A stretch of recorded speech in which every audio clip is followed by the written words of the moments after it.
You're about to listen to TADPOG, Tyler and Dave Play Old Games. It's a comedy video game podcast. We would like to stress that the hosts are not experts and are really just very crass commentators. Seriously, this is an explicit podcast that happens to talk about video games sometimes. So please enjoy this pretty okay podcast with Tyler and Dave.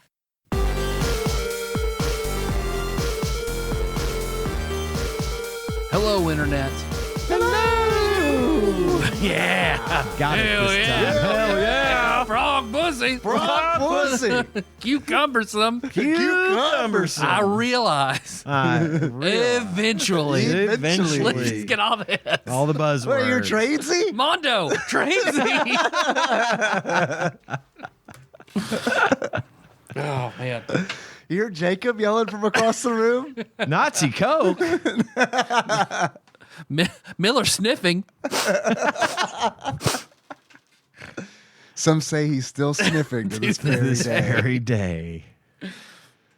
Well, yeah, this is Tadpog, Tyler and Dave, and Play Old Games. Super excited for this one. Oh, yeah. How could you Super not excited be? for Our this now one. coined Tadpog Simpson Series. Simpson Series. We are officially in a Yeah. Simpsons series. We're in our Simpsons phase. Simpsons September and October. Oh, Love it. Love it. Love it. Perfect. So today we're talking about Bart's Nightmare. Bart's Nightmare. Cowabunga. Where's the beef? Let's just roll it out. Eat my shorts. I didn't do it. Say the thing. So yeah, we'll have so much to say about Bart's Nightmare. But first, what you guys been up to? What's going on? How are things? How's life? Roll credits on Sea of Stars after Nice. probably 50 hours. Ooh. Good for you. Because I did a bunch of as far as I know, I did all of the side quest stuff. Damn. Nice. Although it's still like looking at the trophies, it's like 55% complete. So I don't know what all the hidden trophies are. It's one really big hidden trophy. No, unfortunately it's not. I'd almost feel better if it was. But going through, It's it's a like new island that's shaped like a trophy. it's Trophy Island. Trophy Island. So I don't know. We'll see. I might play more of it and try to get full completion. But then again, I might not. And get back to Baldur's Gate because it has been a minute since I've Fair. played that. But ready to talk about Sea of Stars whenever you guys are. No rush. Take your time. I do need to get back into it. I've fallen by the video gaming wayside over the last couple of weeks, and that's probably not the best thing in the world for a dude who hosts a podcast based on video games. You're in good company, however. I mean, yeah, because I mean, all I've been able to do is carve out like 1 to 2 hours a night to play Sea of Stars. You know what I mean? Yeah. Other than like this past weekend, I got back into Phasmophobia with the Steam Machine podcast guys. So Yeah, Dalton and okay. Willie I heard and you Nate. guys talking about it when we were down in Nashville. Yeah, man, because Nate said something about it in Nashville, and I was like, "Do you want to play? Do you want to play tonight? Can you get the group to get the boys? Let's play. You want to play?" And it happened that night. So Nice. I roll with a troublesome squad of bachelors. We just call ourselves the squad. so yeah, man, that's been fun. Hopefully, I can play a little bit more this weekend. I need to get that game. It rules. It gotta- Phasmophobia fucking rules. It got a Steam Deck Verify as Yep. well. I haven't tried running it on Steam Deck, but That's crazy to me. it's. I mean, it's been in early access for a while, so Okay. it's not like. It's Well, not I like- was just mainly referring to, from what I understand, the type of game that it is. I'm just surprised that it would run as well on the deck, being a smaller screen and things like that, Yeah, it might not be ideal. unless maybe you put it on a monitor or something. Yeah, you can put it on a monitor. It's one of those games where it's like definitely wear a headset. You probably wear a headset I when do. you play anything All the time. Yeah, I almost do as well. Yeah. Especially when I'm playing Phasmophobia, because it's like you want to wear a headset. and you want to play it in a dark room, and Yeah. man, they've added a bunch of stuff. Okay. There's a whole bunch of like, it's fun going back to it after a break because it's like, oh man, this is different, and it's like seeing what they've added and not knowing how some shit works anymore, and they added a whole bunch of different ghost types and stuff. So I think I may have asked this before, but is this possible to play single player, or is it a multiplayer only? You can play it single player if you want to. Yeah. And I've done it a couple times. I might do better at it now, but like back in, I don't know, a couple years ago when I was playing, like that was a terrifying fucking experience by yourself. Yeah, it's starting to feel more like a game now than it used to, you know. But when I first started playing it, it wasn't. When I first started playing it, I wasn't, I guess, as you could say, straight edged as I am now. So it's a little more immersive, if you know what I mean. Yeah. It can really freak you out. More to the Baja. Yeah, on the Baja side, the strudel side, feels really real and super freaky. I bet. Yeah, but yeah, you can play it single player. Okay. Well, it's cheap. It's like $15 on Steam. Yeah, it's so cheap, I own it. Dude, I should a just good go buy. and get it and to have it for whenever I get around to playing it. But It's supposed to come to consoles. It was supposed to come to consoles in August. And I was really excited about that because I want to play with my sister and my brother-in-law. And they want to play, you know? And it's like I've been telling them about this game for forever. is it a good game to play with a controller? I've played it on the Oculus Rift controllers. Okay. Mm-hmm. And that's fine. I don't know how it is on like a regular. Like an Xbox. Yeah. That's the thing. I don't know if I mean it's cheap enough. I may pick it up for Steam, and if it comes out on console, just get it there too. There's supposed to be crossplay, but I found that out after the fact because I told my sister, I was like, I don't know if it's coming out. I don't know if it's going to be crossplay, but if it's not, I like it enough that I'll buy it on Xbox to play with you guys. I really, really want to play this game with you guys. And the console's I love my deck, but I still gravitate towards my console just because I like that setup. Yeah. But yeah, that's cool. It was the console release was supposed to come out in August, but then like they're a small studio, and apparently they had it was like a fire or a flood. And that like just completely put the kibosh Wiped on them that. So out. now they're saying October, Which is right around the corner. I hope they make it because like getting it in before Halloween, Oh, that'd be perfect. definitely a good move. Yeah. if they Okay. can. And like a couple years ago, they had a whole bunch of Halloween content where it's like you start out in this headquarters, right? And it all had like Halloween decorations, and they added neat. some, Okay. it's cool. It's a Awesome. very, very cool game. They've added new equipment, and yeah, man, it's a big fan. Big fan. I of know Halloween. this about you. I'll try it. I'm gonna get it. It's just got to go on my list. Other than that, haven't been doing a whole lot of anything. Nothing worth mentioning on the show. Same. Honestly, I haven't done anything new and exciting to talk about. You know, I've still just been keeping up with my shows. Haven't started anything new. I'm on season 2 of Psycho-Pass, which I'm really enjoying. Again, it's a weird show, but I really dig it. And I think it's got a really good music soundtrack. Just it's real electronic background music and stuff, and it's taken a couple of really interesting plot turns that I've enjoyed. So yeah, that's I still recommend that one. But really, I haven't even watched anything good on TV, like anything new.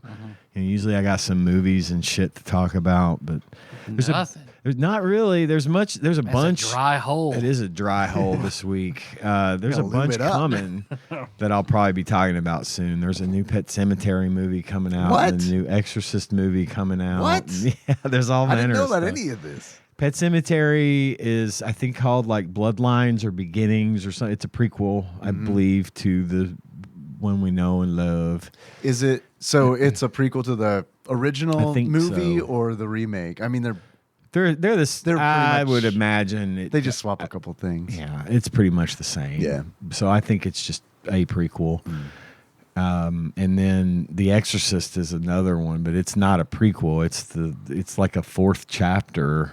I see. But it's supposed to be like fucking terrifying. Like, you know how, like, did you ever see the videos about like how when The Exorcist came out in theaters Yes. in the 70s? It was 1973, and that was the year I was born. Coincidence? Coincidence? I don't think know.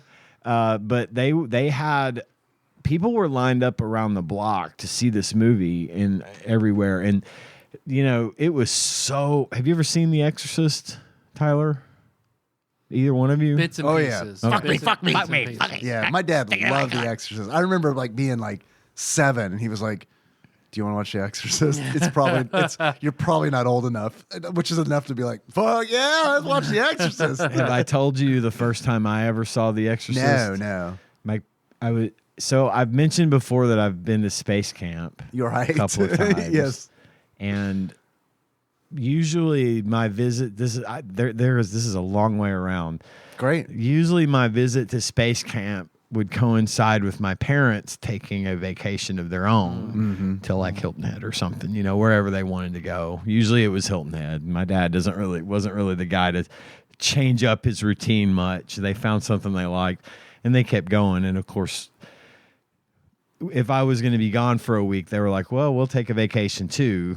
Well, one year my grandparents, my mom's parents, who were really like super like straight-laced people, like to the extreme, like their whole lives, they were this, you know, greatest generation couple that you would see on Donna Reed or, you know, Dick Van Dyke or something. You know, we're talking.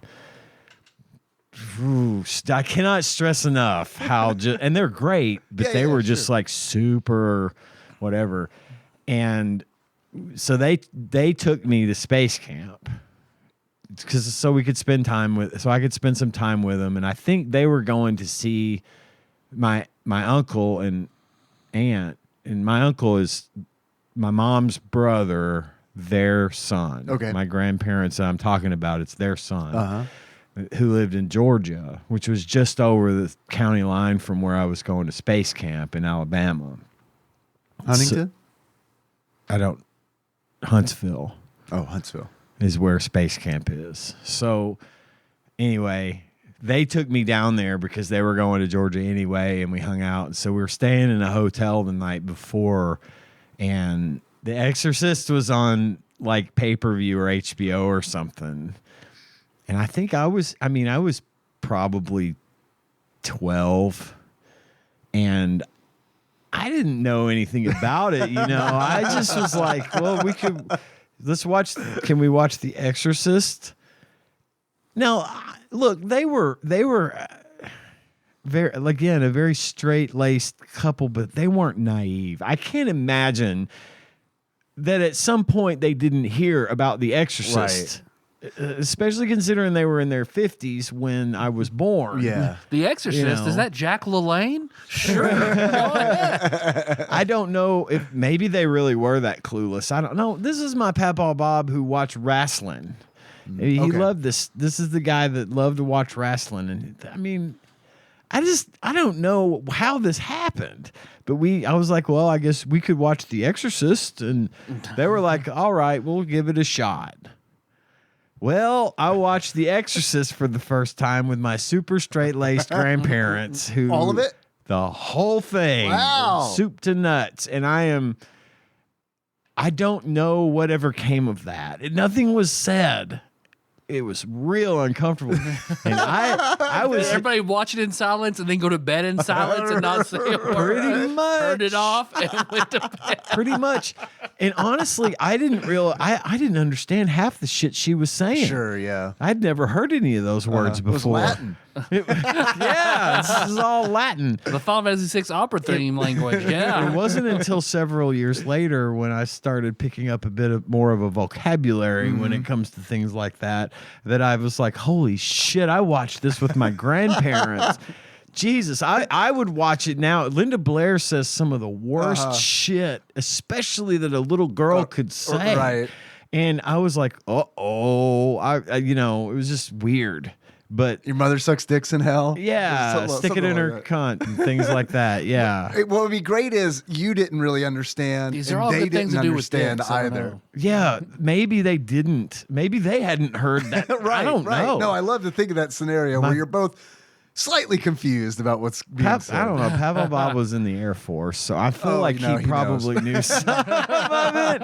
He knows. No, okay, did not. I think she probably didn't understand half of what was going on in that either, or she just wasn't watching. She was famous for just tuning out. What's a cunt? What's a cunt? That's Australian for friend, I think. Yes, So, yeah. it is. Stick it in her friend. I think I just invented a euphemism. It's a good Steve name. Change it. But anyway, so going back to what I was saying originally, The Exorcist was so fucking crazy out there in its time that people were fainting. Like people were leaving the theater. Lovecraftian fainting and they couches had like were put up in the yes, lobbies. they would have like news crews out there covering the phenomenon, and people would come out. Men and women alike would be coming out, and people would be supporting them there, to get them out of the theater, because it was just some of it I think was obvious. So the way we were about Passion of the Christ around here. Okay. Exactly. Gotcha. Yeah, pretty much. But I think it was marketing. it was. Yeah. I think there was a lot of marketing going on, but it created a massive amount of hype. Yeah, it and did, of for course sure. it made it this legendary movie. But after that, the sequels to The Exorcist have generally seen any of them. the third. They haven't been bad. They're all kind of slow. All the Exorcist movies are kind of slow. You just kind of have to be in it, to win it, kind of thing. But the third one was probably my favorite out of all of them, because it was more of a modern Exorcist for its time. It took place in modern day, and it just felt more polished. I don't know, but really good movie. But none of them. There were some moments in Exorcist 3 that were pretty fucking terrifying. Everything that there's one scene in there's a hospital scene, and there's this really long view of this hallway in this hospital, right? And the camera never moves, and you see. It was like in Halloween. The hospital is just, an older hospital, and it shoots all the way down this super long hallway. And you see this nurse go into a room, and then after a couple seconds, she'll come out, and then she'll go to the next room like she's checking on patients or whatever. And at some point, she gets down to the end of the hall near the desk, and she's about to go in one room, and you see her stop. The camera never moves, and you see her stop. And she's like, she hears a noise, and she turns her head and doesn't hear anything. And it's like, She goes into the last room, and then nothing happens. And then after a couple of seconds, this hooded figure with these gigantic shears just walks across the frame into the room with this loud noise it is the most terrifying thing. So I there, just think Clock Tower immediately. Yeah, Giant when I heard giant shears. shears, that's what I thought too. that may have been where they pulled that concept. I don't know how old that movie is, actually. I think it's actually post-dates Clock Tower. But anyway, so it had its moments, but this one that's coming out is apparently going to be like, they're going to ramp it up to the point that they supposedly did in the first one. It's going to be as shocking to the modern audience as it was to them. And I'm like, there's been a lot of shit There has been. since then. A lot. You of can't see shit. Faces of Death. Right. There's just been a lot of shit since then. There has been a lot of shit, but on the other hand, I feel like there are a lot of new taboos that they can play with. You know what I mean? Where just like 80% of this movie is racial slurs. You know? Right, Like, right. People fainting, people fainting over it and passing out in the lobby. Right. Yeah. Yeah. So anyway, That's what they could mean that. yeah, I'm looking forward to that. That looks like fun. I When think The Exorcist came out, I feel like it would have been like, this is a normal movie. yeah. But so anyway, yeah, I got a lot of shit on my plate coming up to watch and talk about here. But for right now, all I can do is speculate because I just haven't been doing as much this week as normal. That's all I got. Kind of dull. Got my stove in and working. Nice. Yeah. It was a bitch. Yeah. Yeah. Well, one, I ordered the wrong cord with it initially. I hate that. So, Switch it to channel 4. well, when I ordered it, he was like, "Do you have a 3 or a 4?" It's like, no. He said, "Do you have a 2 or a 4? 3?" I was like, "I guess it's a 3." I was like, "Okay, here you go. It'll come with it." Came with it. I guess I have a 4. So that didn't work. Thankfully, Melissa's dad is a master electrician. Talked to him, found out what we needed, went and bought it, came back, got 90% of it hooked up. So all the screws, I had to take off the panel and the electric and everything in the back, and all the screws had something for a flathead or a Phillips screwdriver. It's like, okay, cool. Except the thing that held the ground wire did not. It just had an S on it. An And it was really small. And I was like, what the fuck is this? And I got all my sockets, and I'm like, what? I can't get this off. What am I gonna do? And I text him, and he didn't really have an answer for me. He tried this and this and this. So I don't even know what he's saying. Till eventually I went and got all my dad's like 300 sockets and found one that worked. That took like another day and a half to get that screw on, to put the ground wire on the oven. But it's in. It's good. It's an air fryer in an oven and a convection. It's good. It's That's nice. nice. I like it. Happy with it. Where'd you get it from? Lowe's. They wouldn't hook it up for you? Oh, those delivery guys were dicks. They Really? wouldn't even bring it in the house. They're the same guys that probably delivered my washing machine. Remember, did I mention them? Vaguely. I vaguely remember it. I had a couple of dudes bring me an appliance. I think it was a washer that I ordered from Lowe's, and they weren't having it. They brought it in the house, but they're like, we can't hook it up. They kept telling me, we can't hook it up. We're not going to hook it up. I'm like, I don't want you to hook it up.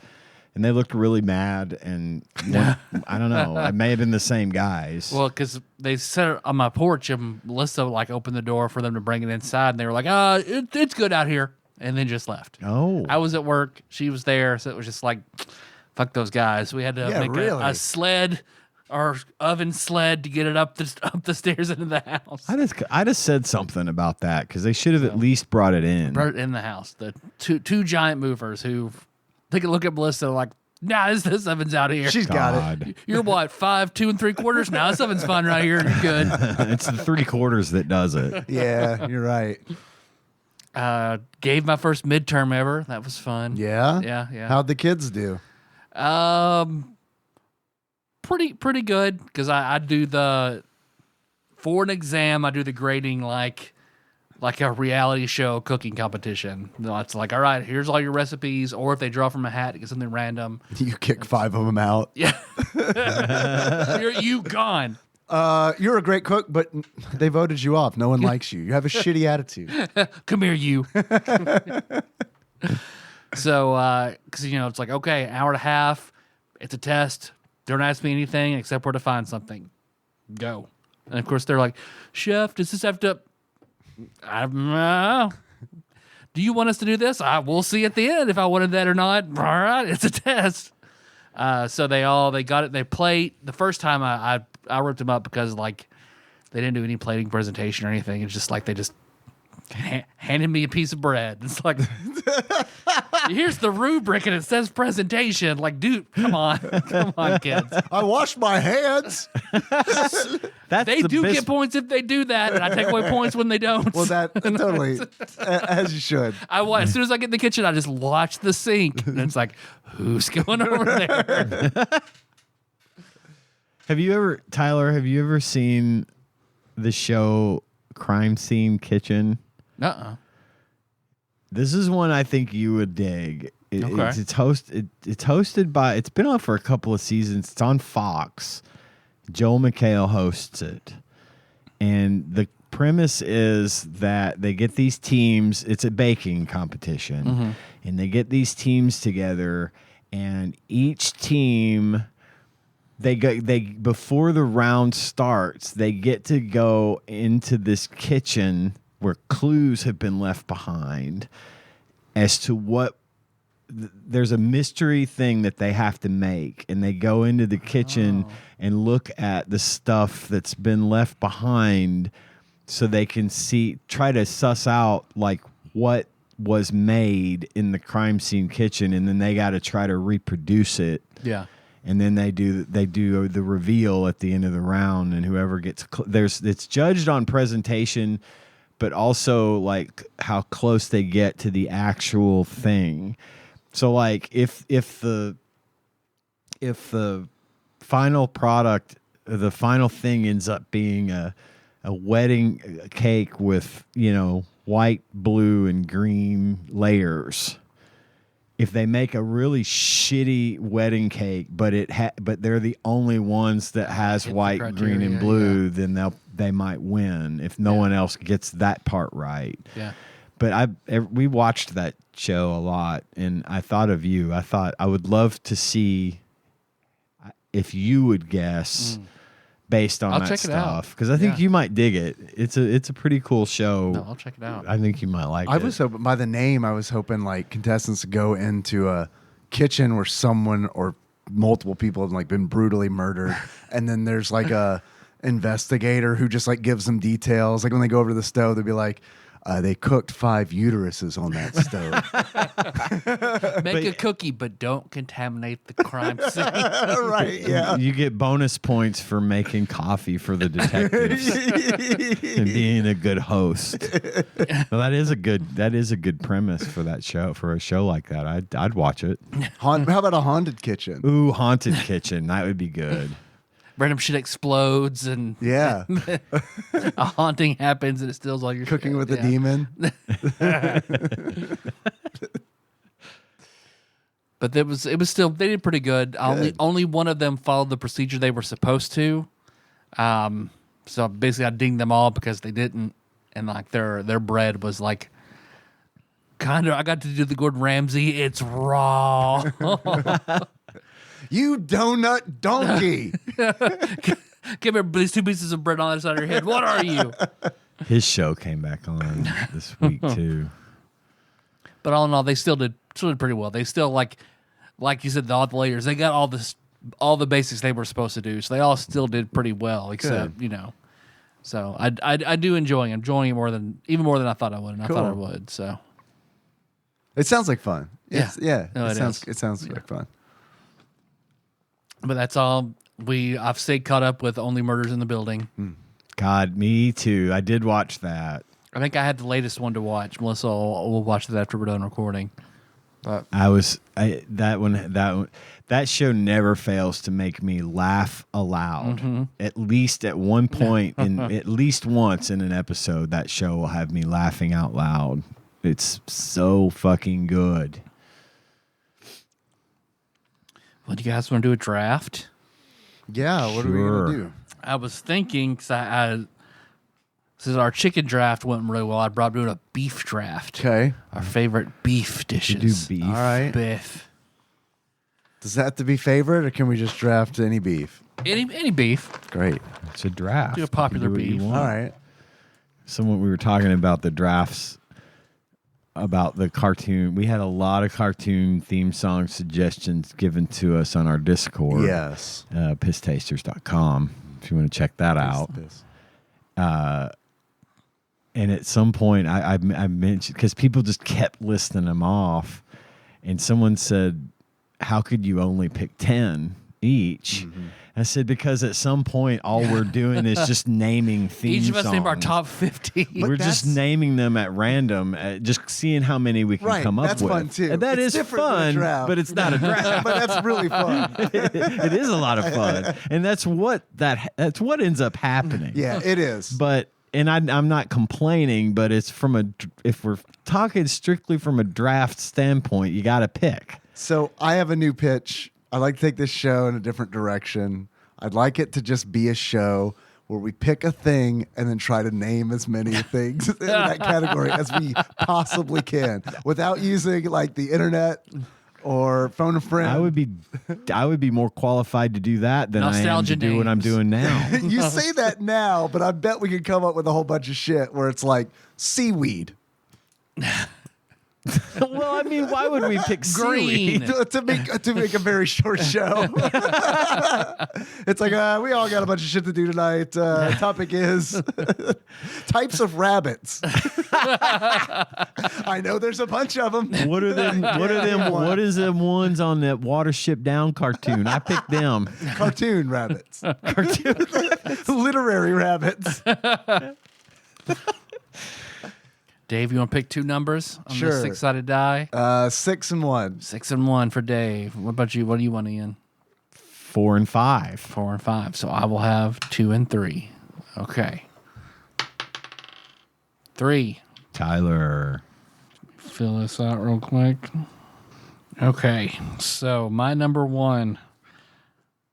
I'm not huge on beef. I could easily give it up. If I had cheap and easy access to seafood, I could easily give up beef, not miss it pretty much at all.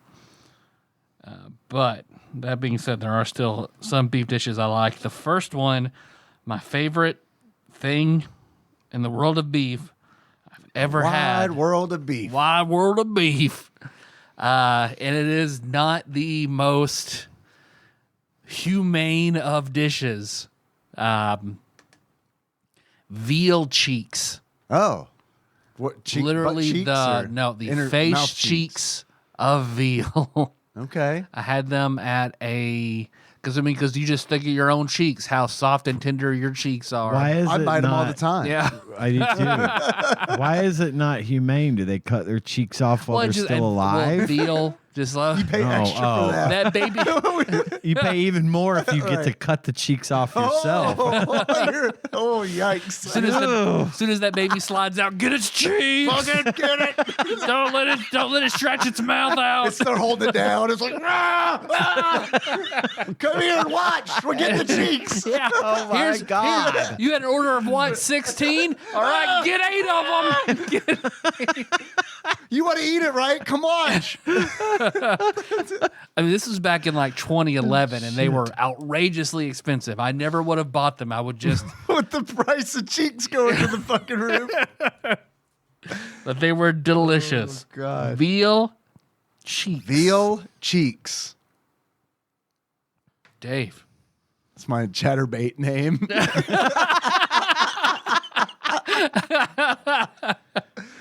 Dr. Veal cheeks. Dr. Veal cheeks. All right, look. That's a really fucking good Steve name right there. You keep getting me every week. I'm going with a hamburger. Yeah, I had a feeling you were going to get that before I did. Man. Going with a hamburger. Watch that movie, The Menu. I know. I I need to see it too. Yeah. You, Tyler, Yeah. I absolutely require you to watch The Menu. I mean it. I would like nothing more than to talk to you about that movie. What do I watch first? Empire or The Menu? Empire Strikes Back? Yeah. The Menu. For you, Oh, okay. The Menu. All right. Then watch Empire Strikes Back. You should have seen that already anyway, but it'll be there. No, seriously. I mean it. Oh, yeah. And him talking about hamburger just triggered that in my memory. I mean it. Everyone should watch it, especially those of you who have been in food service. That it's perfect. It's a great movie. The Menu and Waiting. If you've been in food It's service. weird. I thought about Waiting. Wow. From what I understand, my wife Tanya, she loves Waiting because she's like that. Except for some of the extreme shit, Sure. She's like, "Yep, that's how it is. That's how we were." Yeah. So I'm like, so dudes were spreading out their nut sacks in the kitchen. She goes, "That's how it is." That's how we were. So I'm like, so dudes were spreading out their nut sacks in the kitchen. She goes, "That's how it is." So dudes were spreading out their nut sacks in the kitchen. She goes, "That's how it is." That's how we were. So I'm like, so dudes were spreading out their nut sacks in the kitchen. Well, I never actually saw it. But I'm I not going to. saw nut sacks, but I never saw them like. But I'm not going to say that they It was more like, were. "Hey, have you seen my gum? Nut sack." Dude, that's a nutsack. Ian, your first Biff pick. A lot of my beef picks are going to be Is it okay if it's beef that's a part of a dish? Yeah. Or does it have to be like a beef entree? You mean like you said, like meatloaf? Since it's normally like Well, I mean, the has meatloaf pork and I feel turkey or- like would be a pick, it's an amalgamation of Biff. but like a meatball. Yeah, oh yeah, 100% meatball. Yeah, Then meatballs. yeah, meatballs. Dun, dun, dun, What dun, what dun. variety of meatballs? Swedish meatballs, Italian meatballs, Vietnamese meatballs. I don't know I don't know the difference. I probably Italian. Yeah. Which I'm assuming would be like what's on a meatball sub Yeah, I or think what's in that's spaghetti. pretty much the standard meatball. Is that what would be in spaghetti? Yep. Yeah, then that. I like me a good meatball. They're Big fan. fun to eat and they're delicious, especially if they got a little crunch to them on the outside, a little right. well done. Crunch on the inside's On bad. the inside bad, outside good. You want to bust through the crunch to the soft, juicy tenderness of the meatball inside. Nobody better lay a finger on my Butterfinger. You can have mine. I hate those fucking things. I wanted to like them so much because of the fucking know, Simpsons. 'cause of the but Simpsons. Yeah, they're not, Butterfingers. They're are- gross. Yeah. Fifth Avenue. Try that. They're better. So one of my favorite dishes to get at a Chinese restaurant, Hunan beef. Love spicy beef. Hunan. Not to be confused with human beef. Oh, never mind. Dave number 2. I can't believe I'm also going to get steak. Fuck. Steak. I got hamburger and steak. Hear this? I'm done. 3 is hamburger steak. I'm done. That was the sound of me crossing Is there a steak particular off my kind of list. steak that you like? There's a kind of steak that I like. It's not the one I'm going to draft. I like a New York strip. Oh, so yep. Okay. But I feel like that is probably like the least popular steak. Oh, I don't know. I like man. a New York strip. I mean, I love Yeah. I love it. So are we taking? Does that eliminate all steak? I think that would eliminate New York strip. Yeah. Oh, okay. I feel like New York strip's the least popular of the steaks. I feel like people usually go for like the I don't like a marbly meat. yeah. I know that it's makes it more I mean, juicy and stuff. but Wagyu it's- beef, eye of round, ribeye. I think I've just filet, never had tenderloin. it cooked right, like a good New York strip cooked correctly. Yeah. And so it's always fatty, too fatty. Yeah. Okay. Yeah, because I've always kind of considered a New York strip to be like not as fatty, which is why I like it. Like I don't really like a T-bone. I do not either. A lot of In people fact, do. My bias is towards my number 2, filet mignon. Filet mignon. I do like Fillet mignon. love that Hell fillet- yeah. Hell yeah. Hell yeah, it's my favorite demon. I do like a filet. Because that one, to me, it's just Old because it's Ictos Domino's Fillet mignon. I'm picky. I don't like a lot of fat. I don't like that gristle and fat and stuff. The filet, you just eat it. It's just the meat. You eat it. It's especially tender. if it's cooked right. It's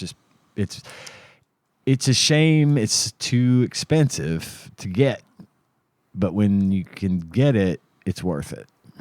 Won't Filet. you tell me how?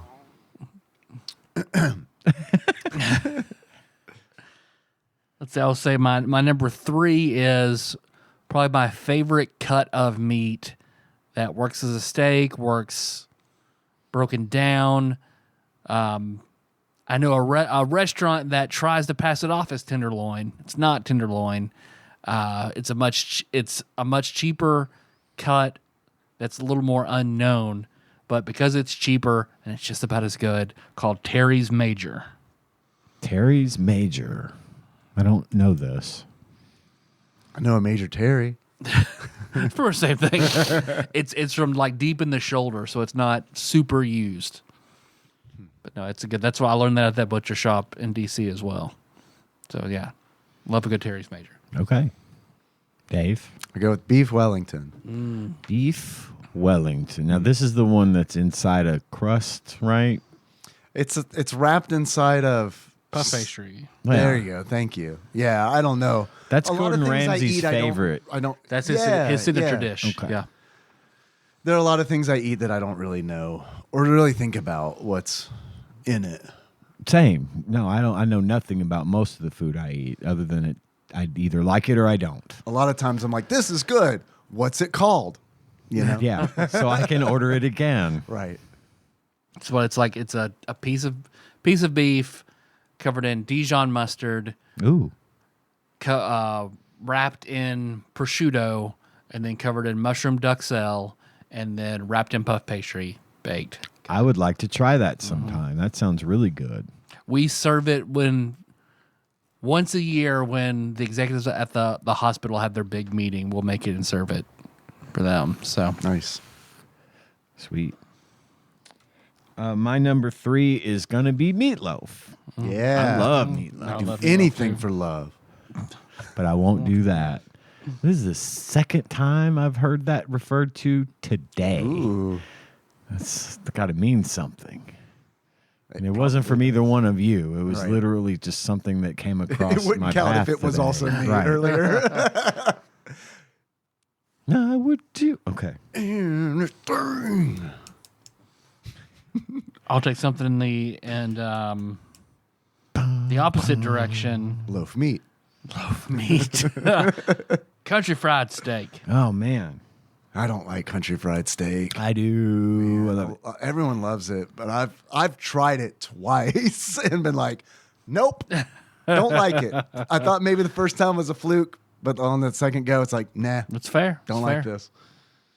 Do you like biscuits and gravy? I do like biscuits and gravy. I'm not like a huge biscuit, you know what I mean? It's not. I never like wake up and I'm like, man, I want some biscuits and gravy. But it's one of those things where it's like, I made biscuits and gravy. It's like, okay, yeah, I could eat. I could eat some of that. Yeah. I saw a TikTok the other day of them of they fed British schoolboys Southern cooking. Yeah.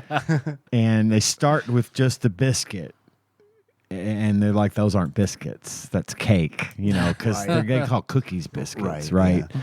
So they eat it and they're like, yeah, it's real sweet. It's real cakey, whatever. Then they pour gravy on it. And they all were just like, this is fucking delicious. They're just tearing it up. Yeah. And then they added some fried chicken and they were like tearing that up. Them British boys love that Southern cooking. But yeah. And iced tea, which they all liked, despite it being counter to everything they know of Right. tea. They liked it. Now, because you talked about the biscuit and the gravy, I assume that was a brown gravy. It was a white gravy. Oh, okay. Sausage Okay. gravy. Okay. Yeah, Because when I you always want a white gravy. Yeah, when you asked me biscuits and gravy, I assumed it was like a white gravy. Yeah. Like Yeah, that's what they served them. Okay. Dave, number 4. Oh, beef curtains. Oh, Oh, man, I wish I picked that. That's also my number 1. Even bigger beef curtains.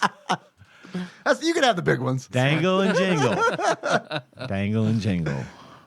Beef curtains. Beef curtains. My number 4 is beef stroganoff.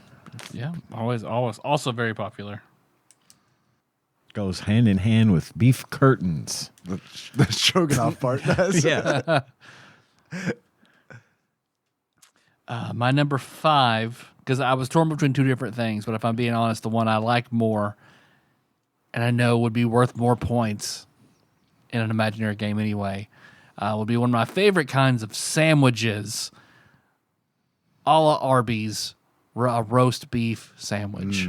Hell yes. Hell yes. Yeah. I always try to get, when I go to Arby's, just the biggest roast beef sandwich I can get. Yeah. Just nothing on it. I mean, I put horsey sauce on it. Yeah. Oh God! Oh fuck yeah, horsey sauce. When I eat Arby's, I get the half-pound roast beef. Yeah, is that the biggest? Like, it's just so much beef. They might put more on there if you ask them nice, but I think it's like the biggest that you can order. Yeah, Because of my gout, I'm not supposed to have it, so I eat very roast little beef, beef. no? Yeah, Oh, beef in general. beef in general. Yeah, I don't eat a lot of beef. I don't really outside of just ground chuck. Yeah. I don't know. That's about it. I do. We'll do like hamburgers. Like Nikki will make like, what do you call it? Like a mock-off, animal style In-N-Out burger. She'll make that like once every week. Yeah. But other than that, like I don't know, man. We use turkey and like the taco meat, and we use turkey in the chili, and because I don't know. It tastes.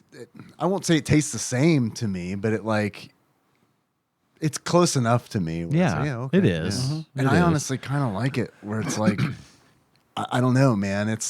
There's less of that like meat oil. You know what I'm talking about? Like that, like the shiny liquid. There's less of the that. grease? Meat. Yeah. There's something that in Kitchen Confidential, Anthony Bourdain's book, where he talks about him growing up, in the industry from him being a little kid and trying his first oyster throughout into the middle of his career. He talks about my first oyster. Yeah, that's what I was laughing about too. I remember my first oyster. Well, Probably way different than his. Well, see, I ate so much I threw up. Really? I almost got one down. I see what you did there. Oh, beef curtain. So for him, it was just because he was on a boat with his family out on like in Massachusetts or something, and the guy who owned the boat reached down and pulled an oyster just fresh out of the water. It's like, who wants to eat it? The rest of his family went, ugh, and that made him go, okay, I'll do it. So he's like, I didn't like it at all, but it was a point of pride that I could do that and amaze everybody. And then at that point, food became my thing. Kid, I tricked you. There was a rare amoeba in that oyster. You have 6 minutes to live. 100% You chose poorly. But he talks about working with a chef who owned like a famous seafood restaurant, exclusively ate fish, and he asked him out for burgers one day, and the guy was like, it's like, what's wrong? He's like, I've been around fish so long, I can't eat beef. He's like, beef feels dirty. It feels dirty. It feels heavy. I can't eat it. And once that was said to me, it was like, shit, beef is like dirty and heavy. And ever since then, it's like, oh, kind of how I've never really loved it. Now I have an identifier for it. So that is also how it feels to me. And I don't. So you talk about like the oil and stuff. Like, yeah, I get that. And it's like, no. I mean, I don't hate it. It's just like in certain things where it's like when we do tacos at home, man, it's like I really do prefer when turkey is used. And when we do chili at home, I prefer it when turkey is used. It's I mean, we'll like do turkey burgers and stuff. On that, it's like 6 in one, half a dozen in the other, because it's for whatever reason, I guess because I put a bunch of condiments on there. It's just kind of like the meat it's just meat. You know what I mean? Turkey's a good blank canvas that just takes to whatever you put on it. Yeah. So, yeah. And no, it's Dave's number 5. Yeah. Yes. Number 5. Tube steak. Tube steak. Tube steak. All right. Nice. I see what you did there. What you're doing. Milk steak. That's what I was missing. Ian, number 5. Shish kebab. Melissa would have been right up. That would probably have been her number 1. I love it. Yeah. I just like it. I don't know that necessarily what, if there's a specific type of beef cut or whatever you use, but I like the flavor of it, and I like how easy it is to eat. Man. It's already in bites. So I love it. Shish kebab is awesome, especially. I feel like normally I don't like peppers and stuff on my food, but I do like to eat the beef that's cooked next to onions and peppers on the skewer because I like the flavors that get on the meat. You but and I can't Melissa eat are the of thing. like the same wavelength. 'Cause Yeah. she likes onion powder and garlic powder in things, but if I put onions and garlic in it, she's like, Yeah. I just want the flavor of the thing, but I don't I want like to eat that the thing. Yeah. Yeah. That's where tube steak comes in handy. Yeah, just get the flavor of it. Just move up across your lips. Get the flavor. Well, that's 5. Yeah. I had chili for an honorable mention. I like a Yeah, cowboy. it's tough, man, because it's like a lot of the things. I feel It's like when wi- it's it goes in interchangeable, another it's kind of dish, like I yeah. don't know, it's right, yeah. Like kind of crib off a hamburger. I like a cowboy sirloin is what they call but like the kind that you have like gravy on. You pour like brown gravy on it, Like a and- Salisbury kind of like steak? a Salisbury steak. I don't know what a cowboy. It's like a hamburger without a bun. Oh, It's- okay. it's Or a just- hamburger steak. Yeah, hamburger steak. Okay. Yeah, it's just a fancy way to say Don't hamburger. put a bun on that, motherfucker. Yeah. Right? Which Banks Market will do a hamburger steak that's half ground chuck, half ground ribeye. That's Yeah, really, if really it's a good. mix like Yeah. that, I really do. I like it. But I'll take a hamburger that's been just flattened out into whatever and pour a little gravy on there. I'm good to go. Have we talked about Banks on this show before? I think so. Okay. That place is like walking into a fucking time capsule. It feels Is like it? every time I go in there, it's like, where's my mom? I lost. Like going down the aisles, it's like, does she have my kid cuisine? Because it's like from the late 80s. in there. Also, my other fifth, I was torn between. I like it every now and then if it's done, and I'd really trust the establishment, beef tartare. But I have to really trust the establishment, and it's not something I would want all Never the time. trust the establishment, man. Think about it. Canada. Like the last time I had it was at Jack Fry's in Louisville. Melissa and I went there, and I ordered it for about like Valentine's Day. It's great, but not an everyday dish at all. Yeah. You guys got any other honorable mentions?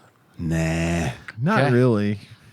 You want to take a break, then come back for the game talk? Yeah, man. I'm ready to talk about Bart's Nightmare. Me too.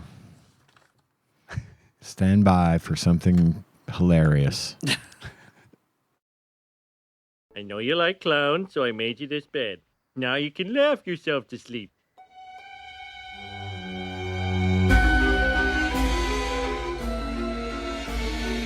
If you should die before you wake.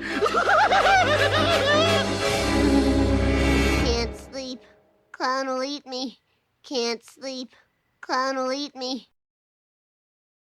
And welcome to the game talk. Game talk. Oh, she's flooded. I thought about doing that for like 5 minutes until like somebody said anything. And I was like, man, no one's saying anything. I was just watching the waveform on Audacity. It's like, damn, I'll know exactly what that is later when I go back to edit. Hopefully for like a split second, I'll put you're like not sure what it is. I'll put like some reverb on it. Oh, thanks. Yes. Actually, if we can get a clean cut of it, Yeah. just sample like 3 seconds of it and then just copy repeat paste it. that. Yeah. For Got a about straight stinger? minutes. Stinger idea. 10 minutes of Don't put it past me. Hey man, I'm trying to make it easier. It's working. What are we talking about? A little Bart Simpson game? Yeah, The little the- Bart Simpson game that couldn't. Yeah. Spoilers.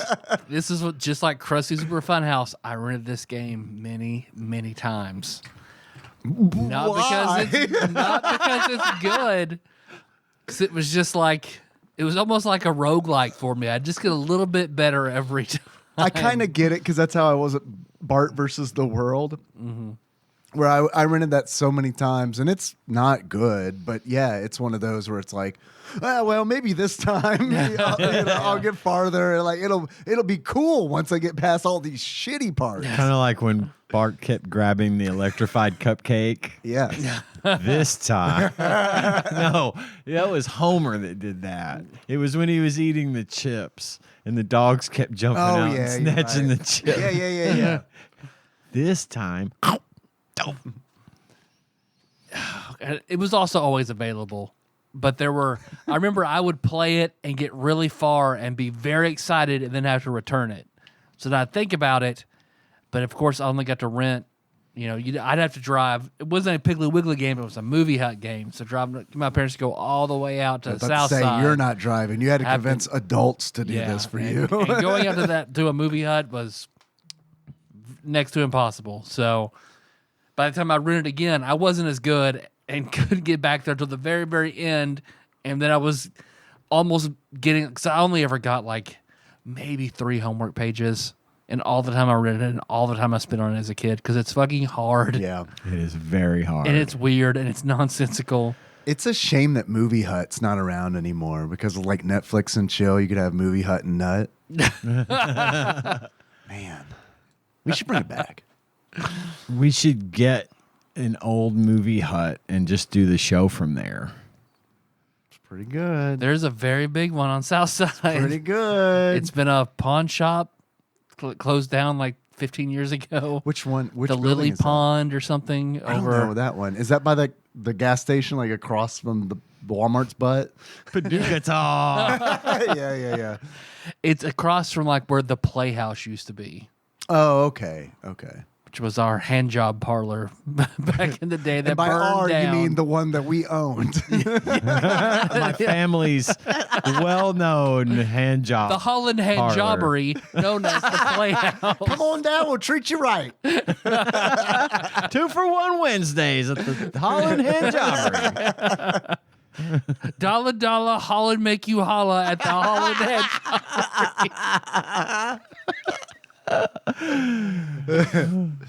But yeah, look, if we can get Patreon up to like $100,000 a month, yeah, let's buy the Movie Hut and do the show out of there. Yeah. We need it fully stocked with old video game cases. Yeah. They don't have to be the games, but just the cases. Sure. Yeah. We would need Printouts of the snacks instruction booklets. and a cashier. We need to hire a cashier. Of course. What do you mean? You just stay here. That's where $95,000 of it a month is going towards the cashier. We need you here You live here. from 4 p.m.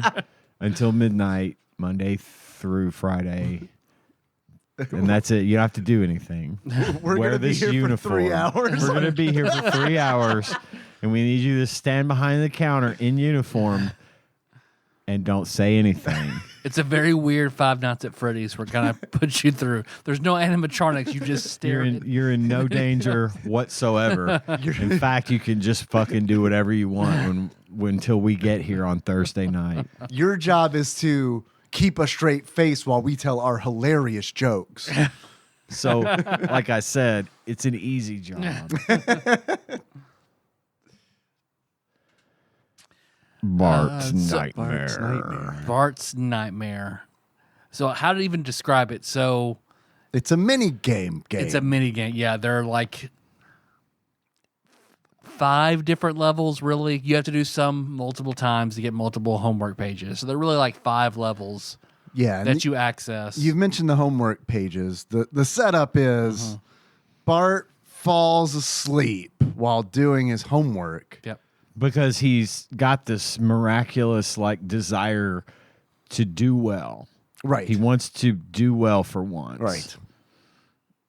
Continue. I just wanted to add that. Yeah, no, I think that's important. Yeah. That's out of character for him too. It is. I think there's an episode where he really applies himself and Lisa helps him and he struggles and tries you feel real bad for the kid in that episode. Yeah. And I think that's where they pulled this I one think so from. too. That's an early episode. Yeah, it really is.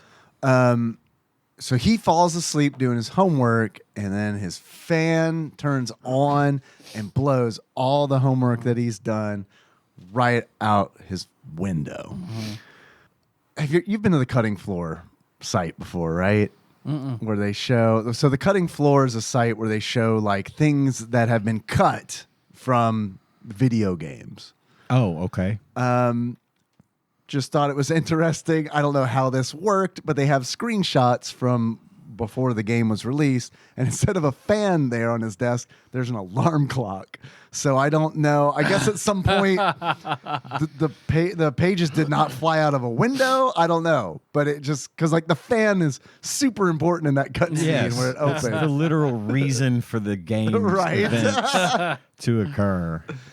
That and they went to post, and they were like, "All right, let's start testing." Wait a minute, is that an alarm clock on his desk? Yeah, he said it so he could wake up. No, motherfucker, it's the fan. Remember, we talked about the whole concept of the game. But he's got to wake up in time for school so he can turn in his homework. Blows the homework. Oh, you're fired. No, you're fired. Okay, I'm glad you said that because this game had a rocky development. I believe this with all my heart. I believe this. It came out published by Acclaim Entertainment in 1992. Mm-hmm. It was developed by Sculptured Software, who's known for the Super Star Wars series. Okay, which all of those games were in IGN's top 100. Yeah, they were good. The Doom port for SNES, right? I'd rather play it on a pregnancy test. You can do that. I know. And the Mortal Kombat and Mortal Kombat 2 ports for the SNES. With the water blood? Well, and the first one, spectacularly, the spit. The spit.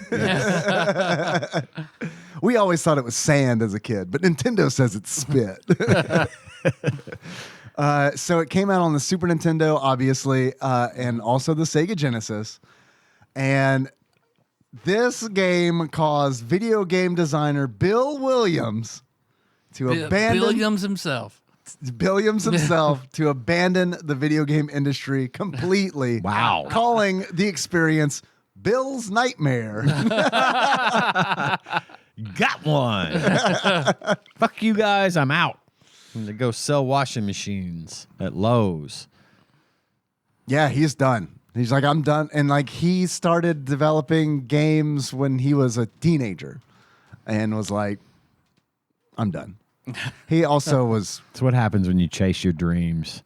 Yeah, They're just dashed. The reality of the world and the industry just shatters your hopes and dreams. I could see working on a Simpsons home video game doing that. Mm-hmm. Because it stops being fun probably like day 3. And you have like no ownership, right? None. You know, I mean, it's like if you develop your own games and then it's like, cool, we got this great project. We're going to be like super hovery about it because it's The Simpsons.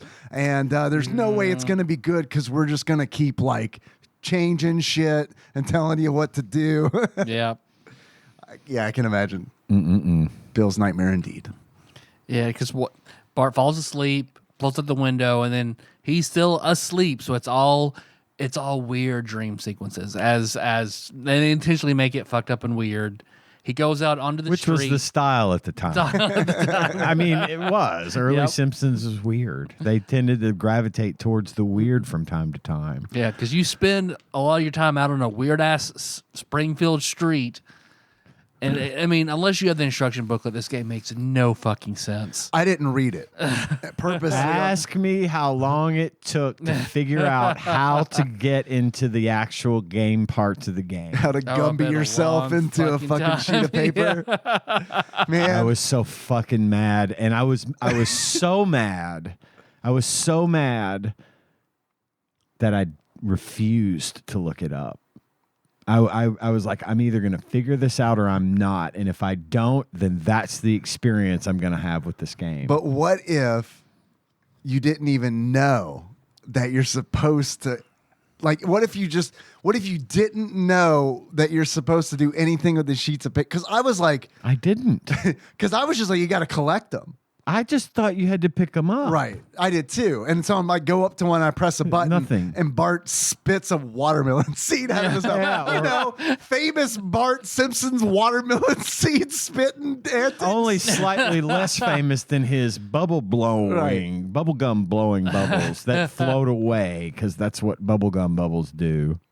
all of this can be like hand waved by like, it's a dream. It's a dream. It just doesn't have to be on model. Yeah, it's fine. No slingshots and dreams. The bouncing Jebediah Springfield heads. The living mailboxes attack you. Yeah, I don't even know if the living mailboxes were a reference to anything. At least the Jebediah Springfield heads. It's like, okay, got it. Don't know why there's 3 of them all at the same time, but it's a dream. Lisa flies over in an angel's costume and turns you into a frog, and then an old lady gives you a kiss to turn you back. That's on my good things. Yeah. That's on my list of good things. But I could not. I Mikey had the Fish. no idea. I've never seen this game. I've never played it. I just got in and started, and I accidentally jumped on top of one of the pieces of paper, and I was like, this was after 20 minutes of trying to understand Just what going the fuck up and to down do. the street, dying. Yeah, there was no point. I kept going, jumping, dodging, getting out of the way of the things that kill you, which is Auto. everything. Yeah, it keeps running me Auto over in with the bus. fucking school bus. Yeah. The most And- important lesson is don't play in the street that they're trying to teach you. And I finally accidentally jumped on a piece of paper. I'm like, what did I do? What did I do? The next time I finally figured it out. And then I got into the mini games part, the game. Which, it's weird to me that the heart of this game is that it's a mini game collection, but it is so annoying and difficult And It's obtuse. janky, it's cumbersome hard, it's to weird. get into a I mini realize. I realize. You don't have preach it. Your energy bar is your Z's. Your Z's, like your Which sleeping you don't really get Z's. immediately. And in order to get more Z's, you have to blow the bubbles at them and capture them. Oh, is that how you do Yeah. it? Because Which I is never figured super that hard. out. You can increase your energy bar by riding the skateboard, and you get the skateboard by jumping over the basketball. Logic. None of this happened to me. None of these things happened for me. Because it doesn't make any fucking sense. It doesn't. And it's not a even dream, Ian. it's not even intuitive though. Oh, wait, this is like honestly one of the least intuitive That's video a feature, games. not a bug, because it's a dream. We designed it this way, right, Bill? Right, scapegoat Bill Williams, who left the project. So let's see. So of all the mini games, collect the 8 pages. You have to, not get hit, do well to get, because all of it accumulates into the grade Bart gets at the end on his paper. Right. So, That they put on the refrigerator. yeah, yep. And then make faces according to the grade. Right. I I got a D-. It's the best I got. F. Straight F's for me. Because I got, let's see, my favorite game. I mean, replaying it now, I hated all of it. I hated every bit of it. As a kid, my favorite level was Bart fighting Itchy and Scratchy. Having your mallet or the plunger gun or the fire extinguisher, and you're just making your way through the Simpson house, killing Itchy and Scratchy a whole bunch of times. I didn't even get to play that one. Out of the mini games, I feel like that's the best one, and it's still not good. Yeah. But it's like the reason it's the best one is because that one is the core of it is intuitive. It's like, oh, Itchy and Scratchy are killing me. Oh, there's a mallet. Oh, I'm gonna grab the mallet and fight them back. You know what I mean? It's like there is At logic least to some follow logic. there. Yeah. The one that got me like You have an energy bar. You don't have an energy bar in very many levels, so you don't know what the fuck is going on. right. Well, and like just like Krusty's Super Fun House. Right. You know how healthy you were until you started wheezing. Ugh. What I hate about the Itchy and Scratchy, and this is on my list of bad things about the game, is there are so many insta kills in this game that it's Yes. just Oh like, my God. And I was liking the Itchy and Scratchy okay, I guess, Yeah. up until like you get to the kitchen and they start throwing knives. And it's like they come off the side of the screen, and it's like I still don't know how to not get hit by it. If you get hit by, and it's a giant knife. I mean, it takes up like a quarter of the screen kind of deal. And it's like if you get hit by it, you're dead. Like that, you lose a life. Well, it's Scratchy with like a full blade because it's 4 times his size. Yeah. coming at you, or a bazooka that will one-hit kill you. Had to take so many feats to throw that. Because that, and of course you that one you do twice to get 2 different pages of homework. It ending and you go into the basement and fighting the furnace. Didn't get past the kitchen. Yeah, that was homework pages I got. I got the first one, remember, as a kid. Did either one of you understand the Bartzilla level? Oh my still don't God. know. There's no. That one makes one made no fucking sense at all. Like none. Part 2 is even worse. Where you're climbing God. Because you see building. how huge Bartzilla is. Right. Of course, you have no health bar. You don't know anything until it's just over, where there are tanks and planes firing at you, and you have laser eyes and fire breath. But the laser eyes don't take down the helicopters. Like, I mean, I had to watch. I wanted to go into this blind and be like, I'm gonna fucking figure this out, or I'm not gonna. Same. And later the next day, today, I watched a long play, and this dude fucking knew how to play as Bartzilla, man. I was like, motherfucker. And it's like, he's like taking down helicopters, like with a fire breath and all that. And it's like, watching a long play of this is fucking weird because I'm watching it and I'm like, this looks like a fun game. But Playing it isn't. Is not. Yep. Because you just, I don't. I think maybe the manual was something that I needed here, and Dude. I never looked Even it on up. this part, I had the manual, still didn't make any sense. I don't think the manual could help. I mean, I think it could help, but it's not going to fix the jankiness. Yeah, it's just gonna say use Bartzilla's powers to destroy the planes and make it and climb the Empire State Building. But you see a Bartzilla, massive, Godzilla size. You get to the building you're supposed to climb, and you're regular size. Either this is It's a dream, Tyler. It's a dream. Because you're climbing up an enormous building. People the same size as you throwing shit out their windows at you to climb to the top, which is more and more narrow, which makes it more difficult to Homer Kong at the top. What they should have done is they should have just, for each mini game, they should have just been like, okay, we're going to rip off a level from a classic arcade game. Like and Rampage. reskin it. Right, because that's what I was thinking. Yeah. I was like, Rampage is so much more fun than being Bartzilla walking from left to right while pressing I'm just like, I don't know, man. Yep. The laser eyes are this going working? right towards the helicopters and nothing is happening. Did I hit them or did they blow up on me? Right. What? It's just, what is happening? Also, how much health do I have? I don't know. Nope. Then it's just over. You're back in the street again. No, Right, good. okay. The street, my favorite part Did I of this win? fucking Did I game. get a homework page?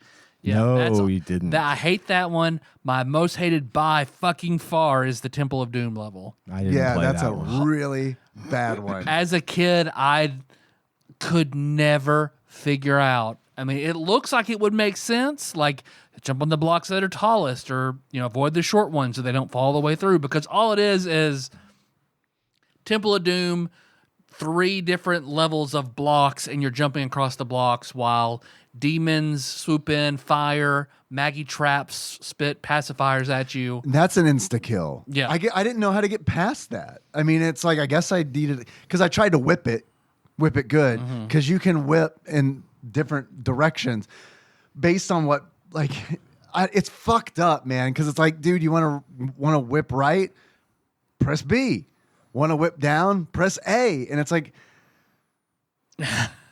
dude, I kind of get it, man. But video game, all right. The way it works is typically you just press in the direction you want to whip, and then you just press the one attack button. Right. Yeah. And it's like, nah, here at Bart's Nightmare, we do things a little different. Because my immediate thought was I wanted to whip at an enemy that was on the row above me. So I press up to whip up. Nah, I just jump, and it's like, fuck, okay, now I've jumped on a block that's too low, and it drops, and I'm dead. And it's like, there's so much of this game that is just straight up gotcha. Because I remember as a kid getting that level, but oh, this looks cool. Jump on the first row of blocks, cool. Jump on the second row of blocks, fall through, die, back in the street. Yeah. What just happened? Right. Dude, and you saying that it looks that it looks cool is really a fucking shame because like on my list of good things, I think this is a pretty good looking Graphically, it is really Bartzilla good. looks Bartzilla good. looks amazing It in the does look first segment. amazing. In the Yeah, second segment, he It looks is like not so much. Yeah. It's a little bit laggy here and there when the real shit starts to hit the fan, when big things come on the screen. But other than that, yeah, it's well rendered art. Yeah. It looks like it should. And there's a really good, like, I was impressed with how the game opens. 1992, they get a Yeah. really good sound bite of the Simpsons. It's a Yes. little Super Nintendo-y, you know. But that's expected. Yeah, it's, yes, but it's good. I was impressed. I was like, okay. And then they got that, like, Acclaim used to do that thing where, like, Sega would do, where it's like when the Acclaim logo shows up, something funny happens, Yep. like Bart runs across the screen. Yeah. It's like, okay, all right. Yeah, they set the mood. Yeah. They Yep. did a good job of that. Looks like it'd be fun. Yeah. All sizzle, no steak. Oh, sizzle. No steak. I didn't. Next to the itchy and scratchy level, the one that I thought was more intuitive, I didn't mind playing it, was the Bartman flying around. That's the stage. only, got aside from Bartzilla, that's the only one I would get. Like every other time, it was either Bartzilla or Bartman. And Bartman was okay. It was just, Your but slingshot sucks. the way you fire the weapon is in an arc, but you get It's like a unlimited. limp dick Yeah. short arc that is just. You get unlimited. That's a lyric. ammo. And do the Bartman. Flip dick, short arc, do the Bartman. So you could just spam that, and it would hit. Yeah, and, then you but just you have gotta. to, It's a boss rush, basically. Yep. It had good cameos, like all the characters, like Barney's burping at you while riding a pink flying elephant. The Smithers twins. is on a blimp Yep. with big, huge darts that get shot at you. Apu's on a flying carpet. The That's twins so on the, appropriate. Yep. too. Or in the hot air balloon throwing shit at you.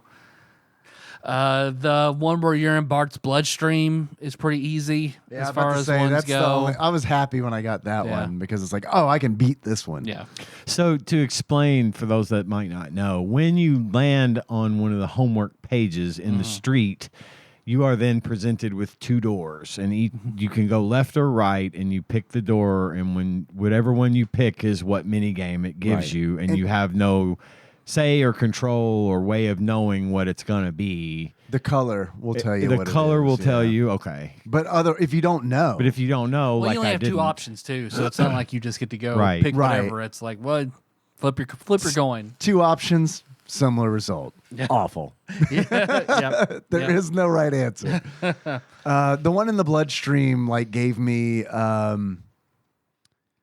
Dig Dug vibes, kind of. Yeah. But like way super shittier. Dig Dr. Mario. Like, Yeah, because you gotta swim in the bloodstream and then put this fucking plunger, or what do you call that? A air pump. yeah, an Into a- old fashioned like bicycle pump. Yeah, into Yeah. a germ and then explode it. And every time you explode it, for whatever reason, a Fission Joe pops up and you got to collect him. All Yeah, right. it makes the homework page like it gets closer and takes the force field away from it, and you go Very grab weird. It. Yeah. I didn't know what that was about. Yeah, that was my favorite one though, because I could beat it Yeah. consistently. Yep.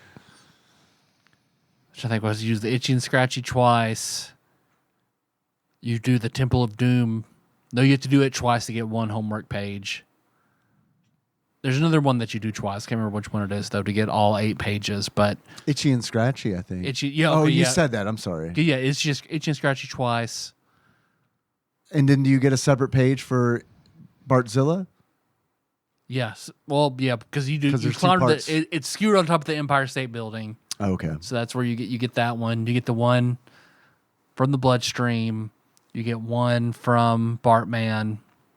It seems shitty to me that there are 5 mini games and 8 pages. Yeah. That seems like a make it 5 pages or give me 8 mini games. Like, what the fuck are we doing, man? Yeah, agreed. Just do it again. Right. Just do it again. It's Or fine. it's like it doesn't make sense. It's This one was fun. Maybe it's simple This to do. one. You do twice then, because I remember seeing the guy go. I could never get through it. I watched the video, like, what the fuck even happens? So it looks fun. I guess if you know what to do. Yeah, and it's like, man, this looks fun. But it's like, what's fucked up is like watching it, thinking that it looks fun, but knowing that it's not. You know, Yeah. like Yes. even like if I'm thinking like even if I could play the game like this person is playing it, it still wouldn't be fun. It would just be like, look at this fucking thing I figured out. You know? Yep. We're forgetting any levels? I think that's it. I think that covers that. All in all, I mean, I don't know. I feel like they could have almost had something, but then it just falls apart in jank. It really does. It's super janky. It really quickly is super janky. Like I mean, immediately. Ian, we had real similar experiences with entering the mini games. Yeah.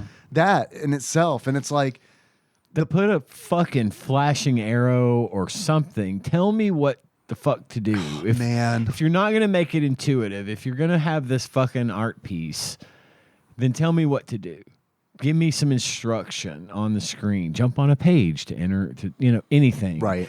To save me that time, because half the time when you rented one of these games, it didn't have the instruction booklet, and we didn't have the internet back then. So you can imagine, this is how I played it, was as if I had just rented it and I didn't have an instruction booklet, and I hated it.